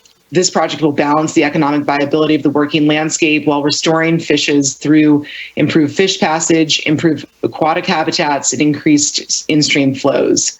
We thank the chair and the vice chair of the Water Board for their visit to discuss this project. We also recognize that Gareth Plank for hosting this conversation in his home and his numerous efforts to support this project. The Scott River has a long history of environmental degradation, including extensive mining and channelization, poor forestry management practices, and extensive water extraction, all factors that reduce in-stream flows and contribute to the decline of anadromous fishes. Chinook salmon, historically prevalent, are now rare, with most not reaching their rearing and spawning habitats due to flow-related migration issues and dry riverbeds during their fall migrations. Currently, the coho salmon are listed as threatened under the Endangered Species Act, and counts have shown some signs of improvement, likely related to the restoration efforts of the community working towards their recovery. However, their populations are far from recovery. Information is not sufficient to speak to the population trends of steelhead, Pacific lamprey, and other native fishes. CalTrout supports many of the basic tenets of the Karuk tribe's petition. The curtailments were an emergency action that were conducted as such. Many lessons have been learned from its implementation and these should be used to guide future actions to maximize environmental benefit while maintaining economic stability of the local communities. Action is needed now, with short-term and long-term actions to ensure the future of the fish in Scott River while maintaining economic viability of the local community. We see this goal as possible when working together and will require sufficient financial support. First, interim relief is needed, and cooperative and compensatory measures should be considered for development of these strategies. The approach to restoring the Scott River should be based on science and include actions from the ridgetop to the river mouth. We call for an acceleration and amplification of partnership-based restoration actions. As a community, we need to work together to build on existing momentum for restoring the Scott River. Next, a directed in-stream flow study is needed to develop meaningful in-stream flow recommendations. CalTrout maintains its commitment to working alongside our partners to achieve this goal. Thank you for your time on this matter. Thank you, Ms. Lemur. Really appreciate your comments. And I think that covers everyone on comments except for one. Mr. Felice Pace was not able to stay on the platform. He emailed a statement to the board clerk, and Mr. Lawfer will read it in. Yes, so this is, as Chair Scabell indicated, a comment from Felice Pace, and the only thing I'm going to modify in it is the pronouns to remove the I's. So Felice writes that he moved to the Scott Valley in 1976 and still spends time there. He's heard the same excuses from ag since then. No more excuses. He asks that give the tribes justice, give the fish justice, adopt interim flow objectives, and direct staff to develop Scott River flow recommendations by water year type for future consideration by the board. Thank you, Mr. Lawfer. Just thank you again to everyone. It has been a long discussion. We've heard a lot of points here amongst us. I'm looking to fellow board colleagues. I do welcome some discussion here, but I'm also going to take some liberty at trying to summarize what I think we heard and hopefully what I think it could be a path forward here amongst us. The reality is the board isn't going to determine an in-stream flow number tonight at this board meeting. That the work and complexity of the discussion is such, and importantly, the momentum that we've seen coming off of these last 2 years of emergency curtailment, but importantly, as we heard even today, meetings for the first time here amongst community members throughout the watershed. So what I want to ensure is that we maintain that momentum here within our discussion, that we maintain that momentum here within even the direction of the board. I'm concerned, though, that if we sort of retreat to a go study, figure out, come up with some things, we may be, a long way out before coming back to us with real discussion and work. And so I'm left trying to best understand, again, how we create some continued momentum around the work, allow for the discussions that are going on to continue to go on, know that, it is about collaboration, but it is also about action amongst us. And so I would like to understand what we can do sooner, if you will, in more interim fashion. I know we still do have our drought authorities there. I want to ensure that we bring folks back in, because I am concerned that we are going to lose momentum if there isn't an active goal that we're all trying to reach.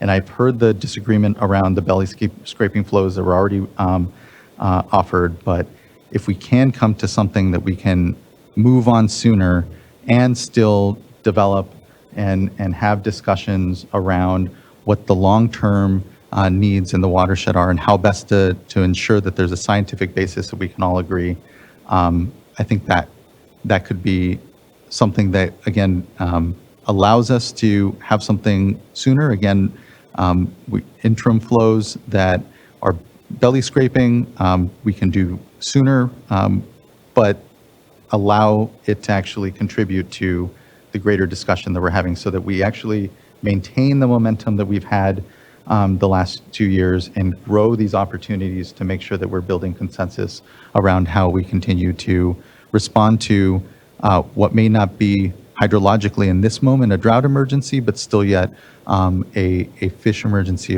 if you will, when it comes to the status of the species and the importance. The reality, as we've heard, is that with dam removal, with the restoration going on across this watershed, preserving and ensuring that the Scott and the Shasta, which are important, the tributaries to the Klamath, but importantly, important to the populations of coho and salmon up and down the system, as we move to then that larger restoration, in my hope, allows us to meet in these years ahead, where in a moment where we have the full benefit of these tributary streams that are important refugia at this point, as we begin to better open up the watershed as well. But I look to my fellow board colleagues because there's a lot of permutations on how we could be proceeding here. This is at this point, direction from the dais to keep us moving, and either way, we'll be needing our folks to come back. Anything any board members would like to reflect or add or add question to, but then also look over to our folks if there was anything that we didn't hear today that would be important to contribute to the board in the way they might see how we're seeing the issue or moving forward today. But look to any fellow board colleagues with some feedback first. That's helpful. Board Member McGuire. Yes, thank you. And I'll try to channel the energy that I have left. But this has been a really meaningful moment, and so much good input, so many different perspectives, and I've really spent the last several hours taking all this in, and it's a lot to process. And today was a hearing.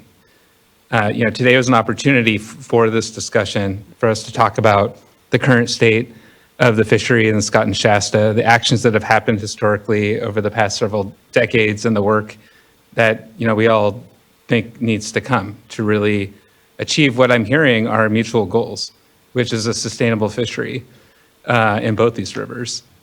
And so I've been thinking about that a lot over these last few days, and honestly these last couple years, as we've been going through the drought and the culmination of events that have really brought us here today. And so, as I've kind of alluded to earlier, I've really been trying to bend this in two different topics, and we've heard a lot of commenters kind of going over the same suggestions, which is we need some sort of interim flows for the shorter term to kind of bridge the gap, acknowledging that many see a desire for a longer term set of more permanent flow actions by year type that admittedly we're not ready here today. The science is not complete. CDFW acknowledged that more work or if we heard an acknowledgement that more work is needed on that space to really hone in on what those numbers are and even what's achievable. So I'm with you in terms of the fish emergency. I feel that. I think we're seeing that crisis, and I'm concerned about our watch and the fact that this is our moment, and time is, I don't think, on our side when it comes to the salmon, when it comes to coho, when it comes to the Chinook salmon. So I would be very interested in better understanding what our options would be for, I'll call it an interim flow approach. And I think it would have to fall within our emergency drought regulation authority that we still have. There's a lot to unpack just even in that conversation alone, because I think there's a lot of lessons learned from the emergency regulations that just elapsed that I would want to better understand. I would want to hear from both the water users. I would want to hear from CDFW in terms of their willingness to engage on some of the flow numbers and whether those made sense or maybe some refinements might make sense going forward. So I think there's, if we were to move forward with something along those lines, there's a process and some engagement and discussions that would need to happen just in that space. But I feel at the same time a sense of urgency there to be prepared for the rest of this year and even potentially a dry 2024. So that's that one on the interim.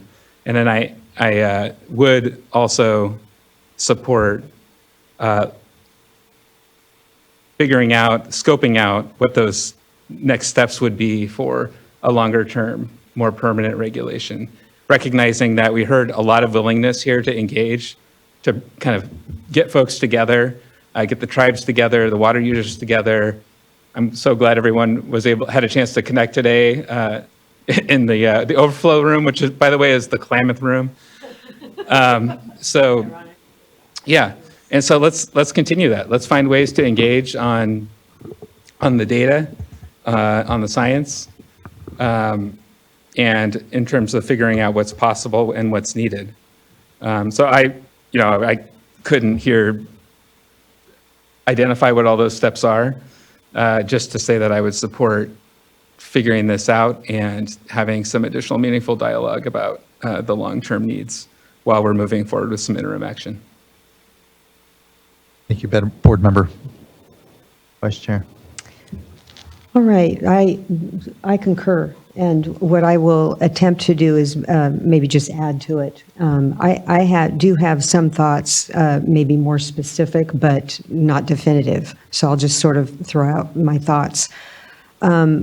First of all, the thing that I think that is the most imminent is loss of the data, and loss of the ability to collect the data. Now, we did hear from quite a few in the ag community that there might be a possibility for them to, on a voluntary basis, to continue to submit that. We need to know ASAP whether or not that commitment will actually play out. If not, I think that we should consider moving quickly on an interim basis or with an emergency reg so that we can continue the collection of that very important information. With respect to interim flows, I do think that we've learned a lot the last couple of years. The information from Dr. Harder and building on it, I think that's really important for us to have that information, but also to look back and see what we learned over the last couple of years.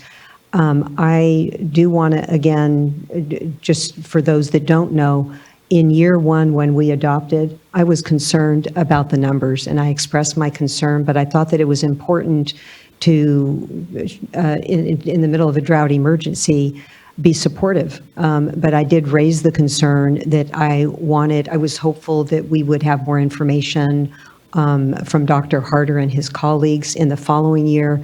That didn't quite play out. And at that point in the second year, I did indicate that I would not be supportive of going forward unless we had a workshop or, some opportunity We only have to provide 10 days, but that doesn't mean that that's what we must do. And so looking for building in some additional space here so that we could have a more detailed workshop on the science so that we could focus in on the numbers. There have been some information that came up today as to specifically Coho versus Chinook, and whether or not those numbers might be appropriate. I would really want an opportunity for everybody to come in and be more focused and bring in the biologists and have a more focused discussion.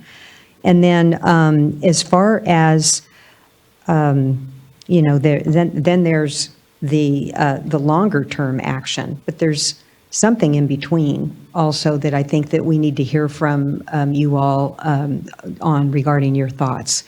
So when the chair and I were out in the watershed, we heard of a couple of different collaborative efforts that are underway.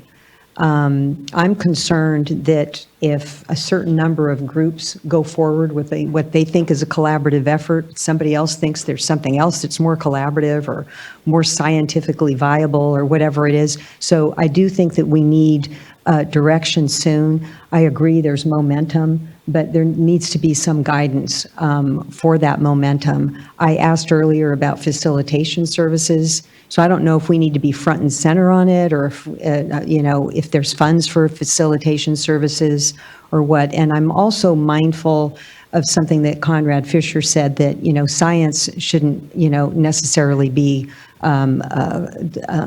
collaborative. It's just the science.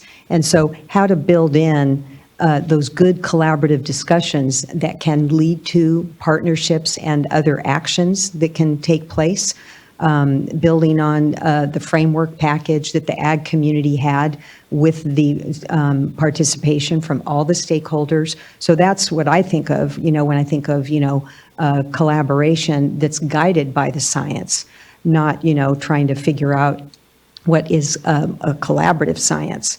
But there's also that science process. So again, looking for some guidance from staff as to what that would look like so that these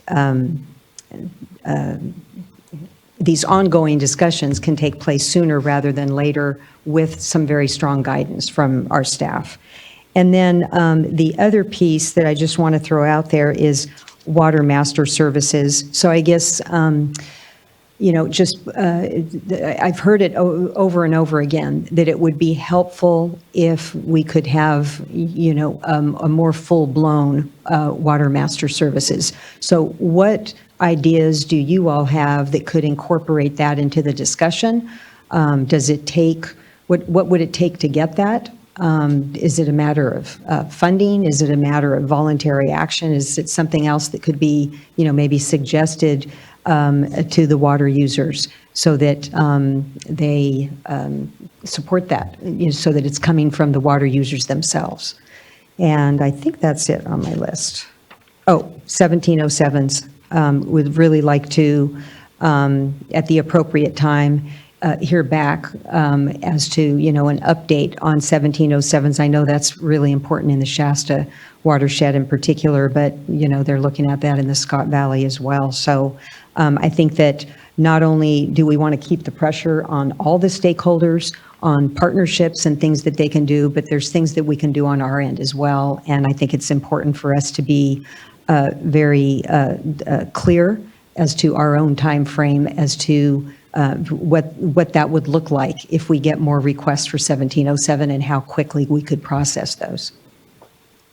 And just in closing, really want to thank everybody. I think we all kind of feel this way. We stayed till late because this is a priority for us. And this is just it's challenging, it's difficult, but it's also an exciting time. And because of, I think, spurred by the petition and the last couple of drought years and some of the activity going on in the watershed, more openness, everyone deserves to be complimented all the way around. I know we have a long way to go, but thank you all very much for sticking with us. Thank you, Vice Chair. Board Member Morgan. Hey, thank you. I agree with everything my fellow board members have said, and so in the interest in time, I'm going to keep this short. And so first, just want to also thank everyone for hanging in here. I know it's late.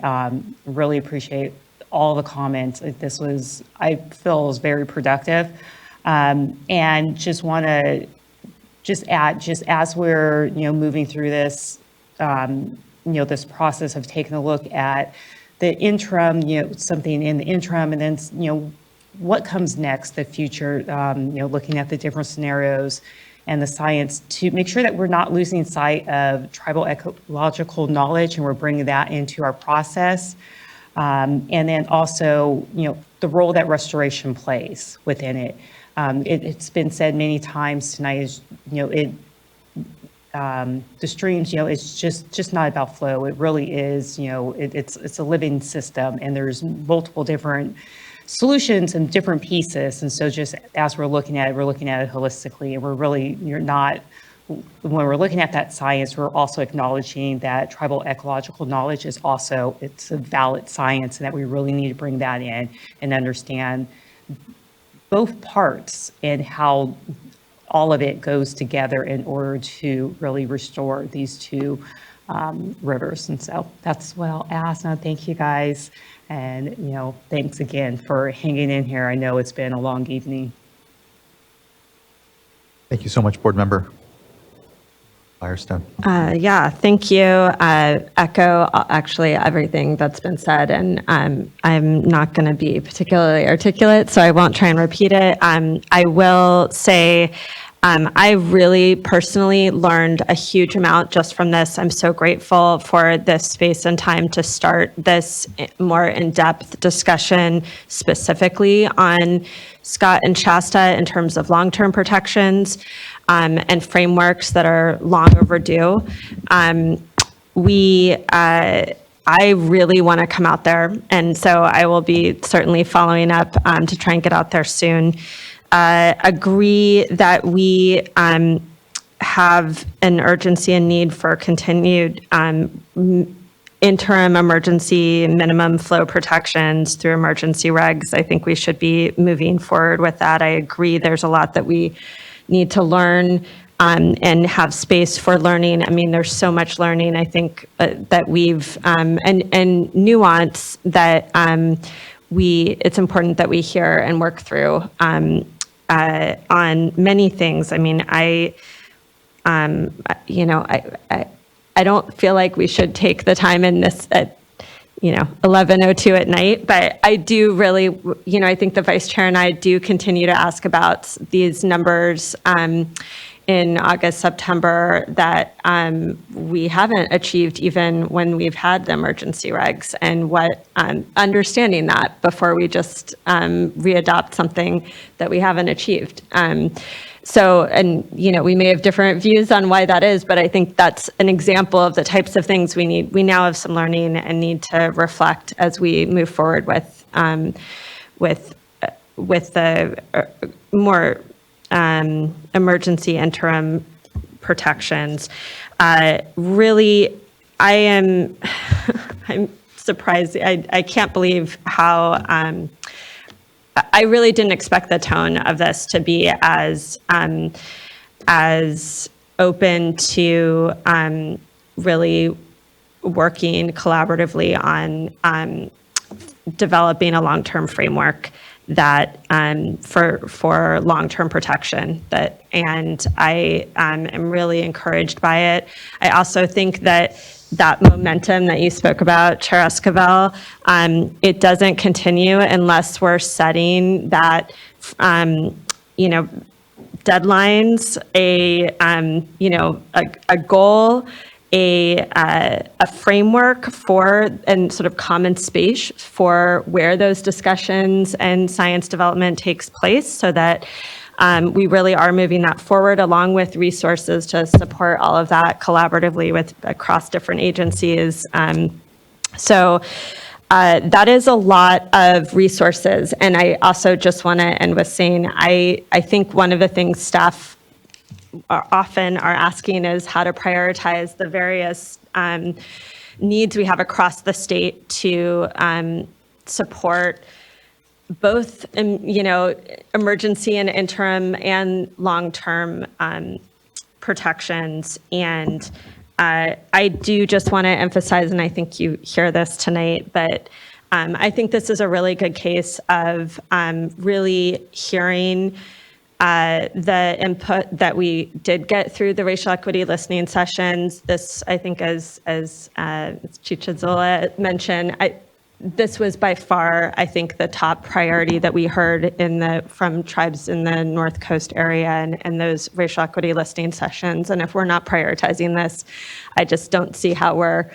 prioritizing what we were hearing from that process. So I see this as a huge priority for us, and look forward to hearing how we manage that within the realities of the constraints that we're in. But really thank everyone. I feel like I got to know people that I didn't know before. And so I'm really excited to follow up and continue to dig in on this and get up there to learn more. So thank you. Thank you, board member and board members, vice chair. Agree. Just incredible thanks for folks here. I'm going to try to reiterate the direction I think I've heard here from the dais, but just want to say again how much I feel there is momentum here, how much truly I feel that this can be a 21st century watershed, one that does have the data, the information, tracking the drops up and down as it goes, and bringing faith to all the water users, all of our communities and all the ecosystems dependent upon a resource that we just see growing all the more scarce and making all these these discussions all the more difficult. So time isn't our friend, and there is an urgency.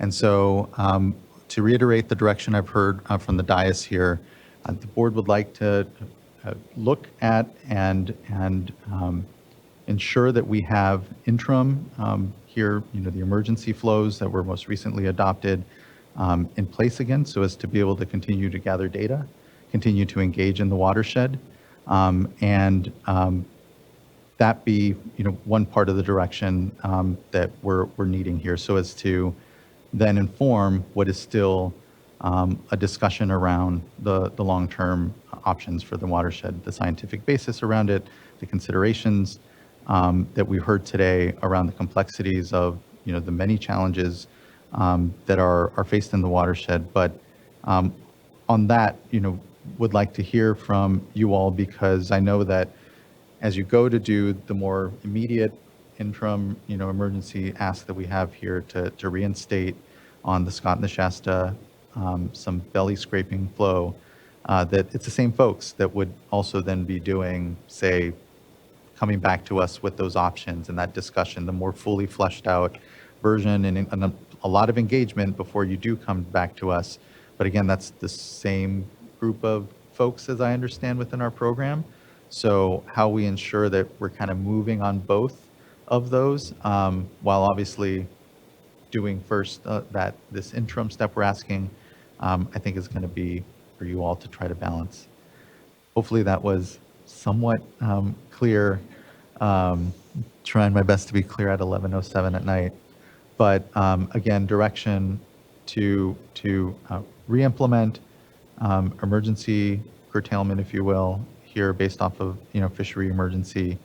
We don't have a timeline yet on how long that would take you all to do. We'll want to hear back soon on that through an informational item. But that being prioritized, and then also your direction to continue to explore the long-term inflow stream needs and the balancing and scientific work that needs to be done around it.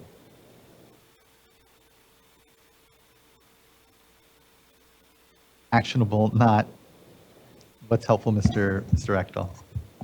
I thank you. That is actionable.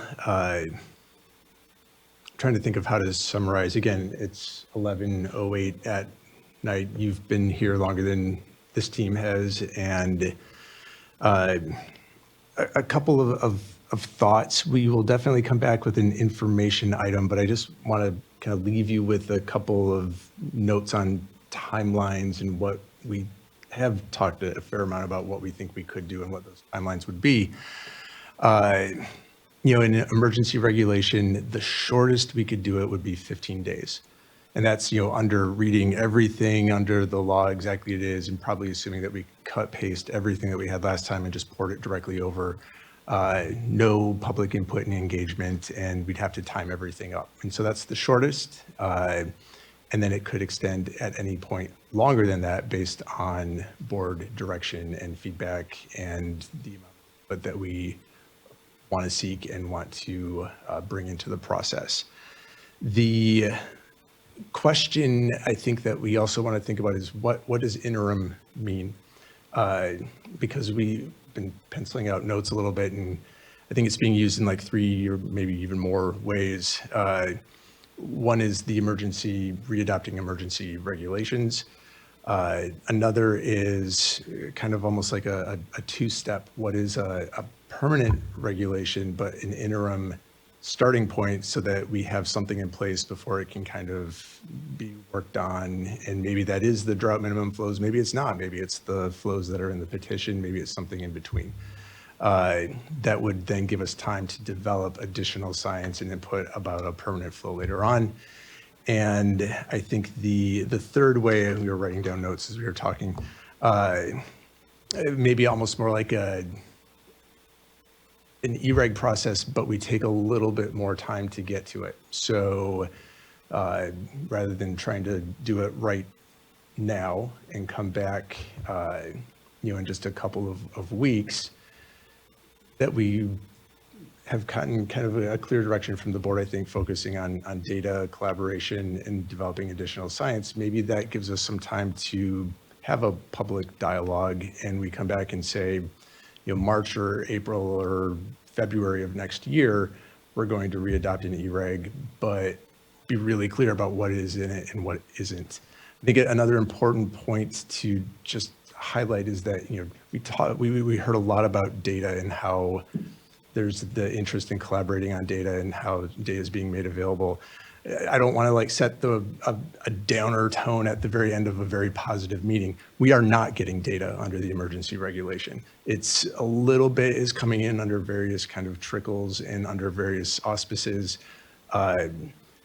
We don't have groundwater elevation data. We don't have well location. We don't have pumping information. And so if that is something that we really want to focus on and bring into the process, I think having a little bit more of an interim time to, not to use interim again, but a little bit longer time to flesh out what could be another E-reg would be a positive development. It would give us time to talk to the diverters, to talk to the tribes and others, and really think through the process.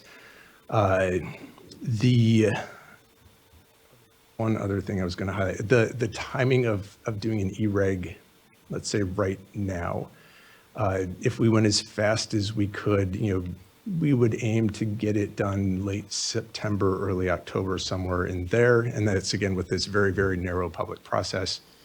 The effectiveness of that E-reg, it would essentially go into place at the end of the irrigation season. So we would rush, we'd get it done, we'd cram something together, but it might not really have any impact until next year. And so that's just something, again, for the board to consider.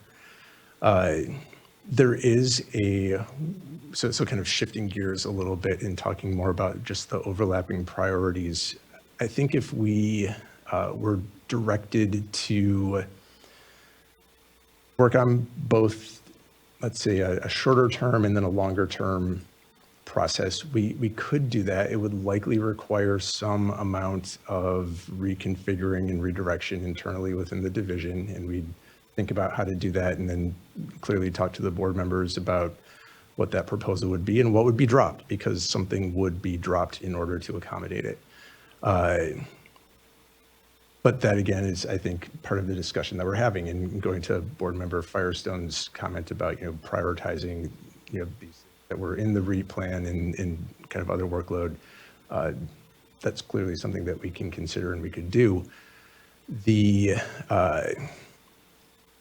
there are efficiencies if we're aiming towards a common target. So we can continue to develop the scientific basis of even if it's a two-step, a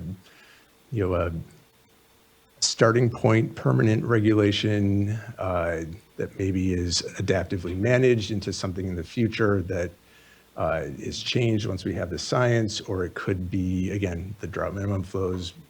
There is an immense workload in implementing an emergency regulation. I think that's one of the things that hasn't really been highlighted over the course of the drought, that once we kind of put this EREG in place, it was true for the Scott-Shasta, Russian River, Bay Delta, whatever watersheds we were working in, it's kind of all consuming. And there's just a lot of work that goes into it. There's constant updating, there's collaboration and talking to the affected parties, the data management, there's enforcement, and enforcement is a big component of this. And full disclosure, enforcement in the Scott and Shasta got a little spicy the last year, for lack of a better term.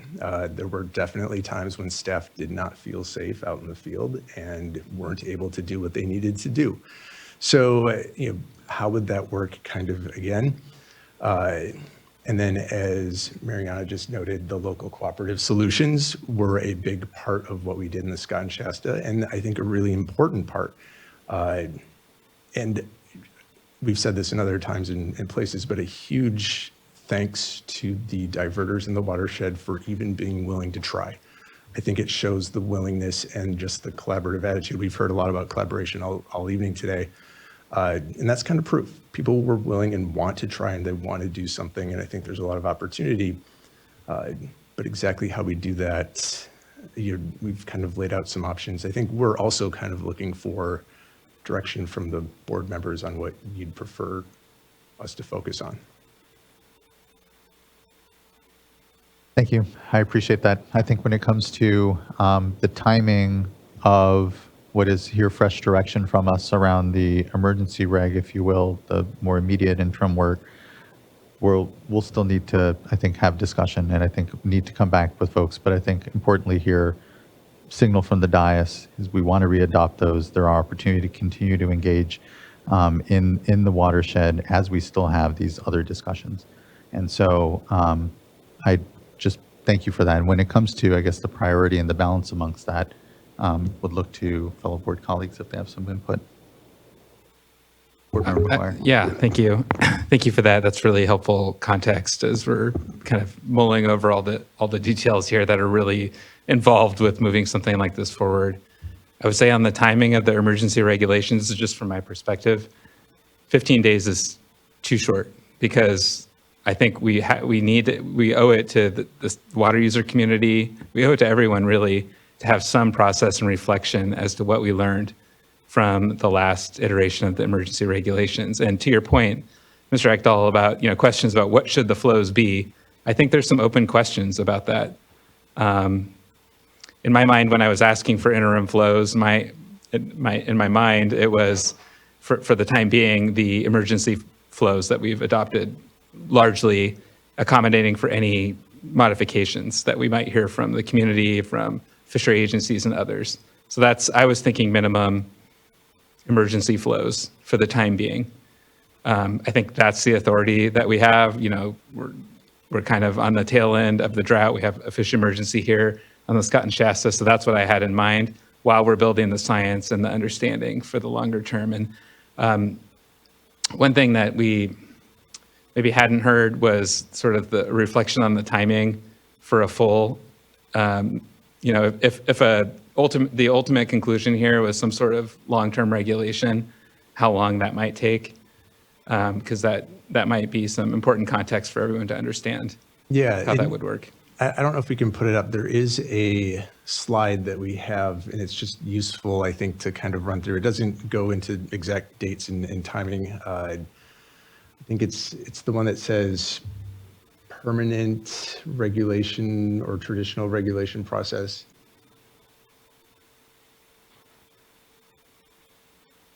It's all right. I need to finish my thought. And sorry. The other half of my thought was that March is too late for adopting an emergency regulation. I agree with that. Yeah, so my point was 15 days is too short and March is too late, but I really would want to hear from you as to where in between those two timeframes that we can hit. Yeah, I was just going to say, I think at least I'm clear on the direction on the interim. What you want to do is put in place some basic protections in the short term, and you want us to do that through an emergency reg. In terms of the timing and the process, I think that's sort of TBD at this point. I think it would be helpful for us to reflect on everything we've heard today from your input, either come back to you through briefings or an informational item and further develop the timing. It seems like it's going to be more than 15 days at this point based on what I've heard, but I think we hear you on March is too late. So we have kind of a window. I think, like I said, I think it'd be helpful for us to come back to you on that. And then clearly on, what we do with long-term, I think it'd be helpful to go through the timing. But, from my perspective, we've got more work to do on that. Yeah, so the slide up here just kind of runs through all the minimum requirements for doing a permanent regulation. It has to go through the formal kind of CEQA process. There's the draft regulation, peer review of scientific elements, economic analysis. I mean, I've said that already, a public hearing, written response to comments. It's a several-year process. So we heard, numerous commenters say today we need to adopt a permanent flow by next irrigation season, and legally and feasibly that's not possible. Thank you, board member. Thank you, Mr. Ekdahl. I think that may be as definitive a direction as we'll be able to muster for you tonight amongst the issues here. When is going to be the earliest we'll want to circle back so that we leave everyone with a time when they should be looking for informational item, et cetera? I defer to the board on that one. Well, whenever you would like us back. I think we'll want to definitely, I don't want to just throw out a date here on the fly, but as soon as is possible. Because we hear what is so critical amongst this is just the communication with everyone here in the room, but those in the watershed as well, what to be expecting, what's the next steps on our discussion. And so let's just try to get back here before the board as soon as possible. And here in 2 weeks, we'll at least make comment maybe in our hydrologic update if we sense at that point, folks will be coming back or having some discussion when we could expect it. One additional question again, Mariana flagged, thank you. For the Scott, for the Shasta, or for both? For me, for both, but I look to colleagues if they feel differently currently. Both.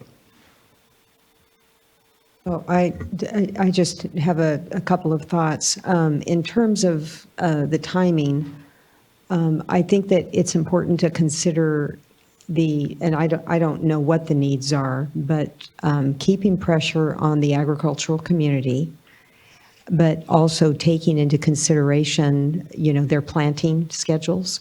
And so knowing with enough advance time so that they can make their decisions for next year. So it's important, I think, to, just take that into account as far as when we would be adopting. And then the other important piece is, are we able to get reports in the meantime? So whether it's March, January, February, whatever it is, what commitment can we get from the agricultural community in the meantime to be able to provide the ongoing reports from the conclusion of the old regulation? Yeah, we're not getting we're getting local cooperative solutions, and there may be partial compliance or partial data that comes into us, but we're not getting reports under the old reg or kind of in the time that it's lapsed. And given that the irrigation season won't really begin in earnest again until next year, I'm doubtful that we'll get any new data in between that time. We might get parts, we might be able to set up a process and set up a platform and kind of a path forward. I don't think we'll get data itself, or not meaningful data. I could be wrong, and I think that's part of the conversation that we'd like to have. Yes. Yeah, definitely. And I think, part of what I've heard today, and I think part of the real importance of the board continuing to move forward here is that we can provide that space, that public, transparent forum for discussion to bring both the data, but then also continue to help bring consensus. And I know science isn't developed by consensus-based, but dissemination of knowledge is, and I think that that's where there seems to be a lack. We've heard about the sort of modeling wars that go on, the data wars that go on, information wars around what is actually happening in the watershed, and this is our opportunity to dispel that and allow us to finally have a continued common space to actually understand what's happening and what we can best do to help us all navigate through these challenging times. So, Vice Chair. It is 11:24. It has been a long day of really critical discussion, this critical amongst them, and so just want to appreciate everyone's time, attention, contributions. And as I said, at the next board meeting in the next 2 weeks, if we already have a good picture of where, timeline-wise, we're going to be landing for this emergency interim readoption, we'll let folks know. And then importantly as well, the direction here and the contribution to the work is also around the long term and further figuring that out and ensuring that, and this speaks to the science components, it speaks to the common understanding of us all, that we're actually building toward those long-term solutions here at the same time. Okay, that's this. There's no. It's all anticlimactic at this point. And at the conclusion of this discussion, just thank you. Really appreciate everyone's time, and we will circle all back with you here soon. Thank you for the petitioners, the discussion, and the action here expressed by the board. I really appreciate it. That concludes the hearing and item number 8. And let me make sure I look at my schedule, my calendar. That's it. We have board member reports. We'll hold on to those until tomorrow. And then, actually, no, that's actually for tomorrow's agenda. No, and we do have board member reports. We'll hold that for tomorrow. Thank you, everyone. We'll see you at 9:30 tomorrow morning. Hopefully you get 8 hours of rest. If you don't get a full, I know I won't. We won't hold it against you. Tomorrow, we only have the board workshop on our draft fiscal year. So this meeting is in recess until tomorrow morning. Thank you, everyone. Appreciate your again, participation and attendance. Drive safe, be safe going home this evening, and we'll see you tomorrow morning.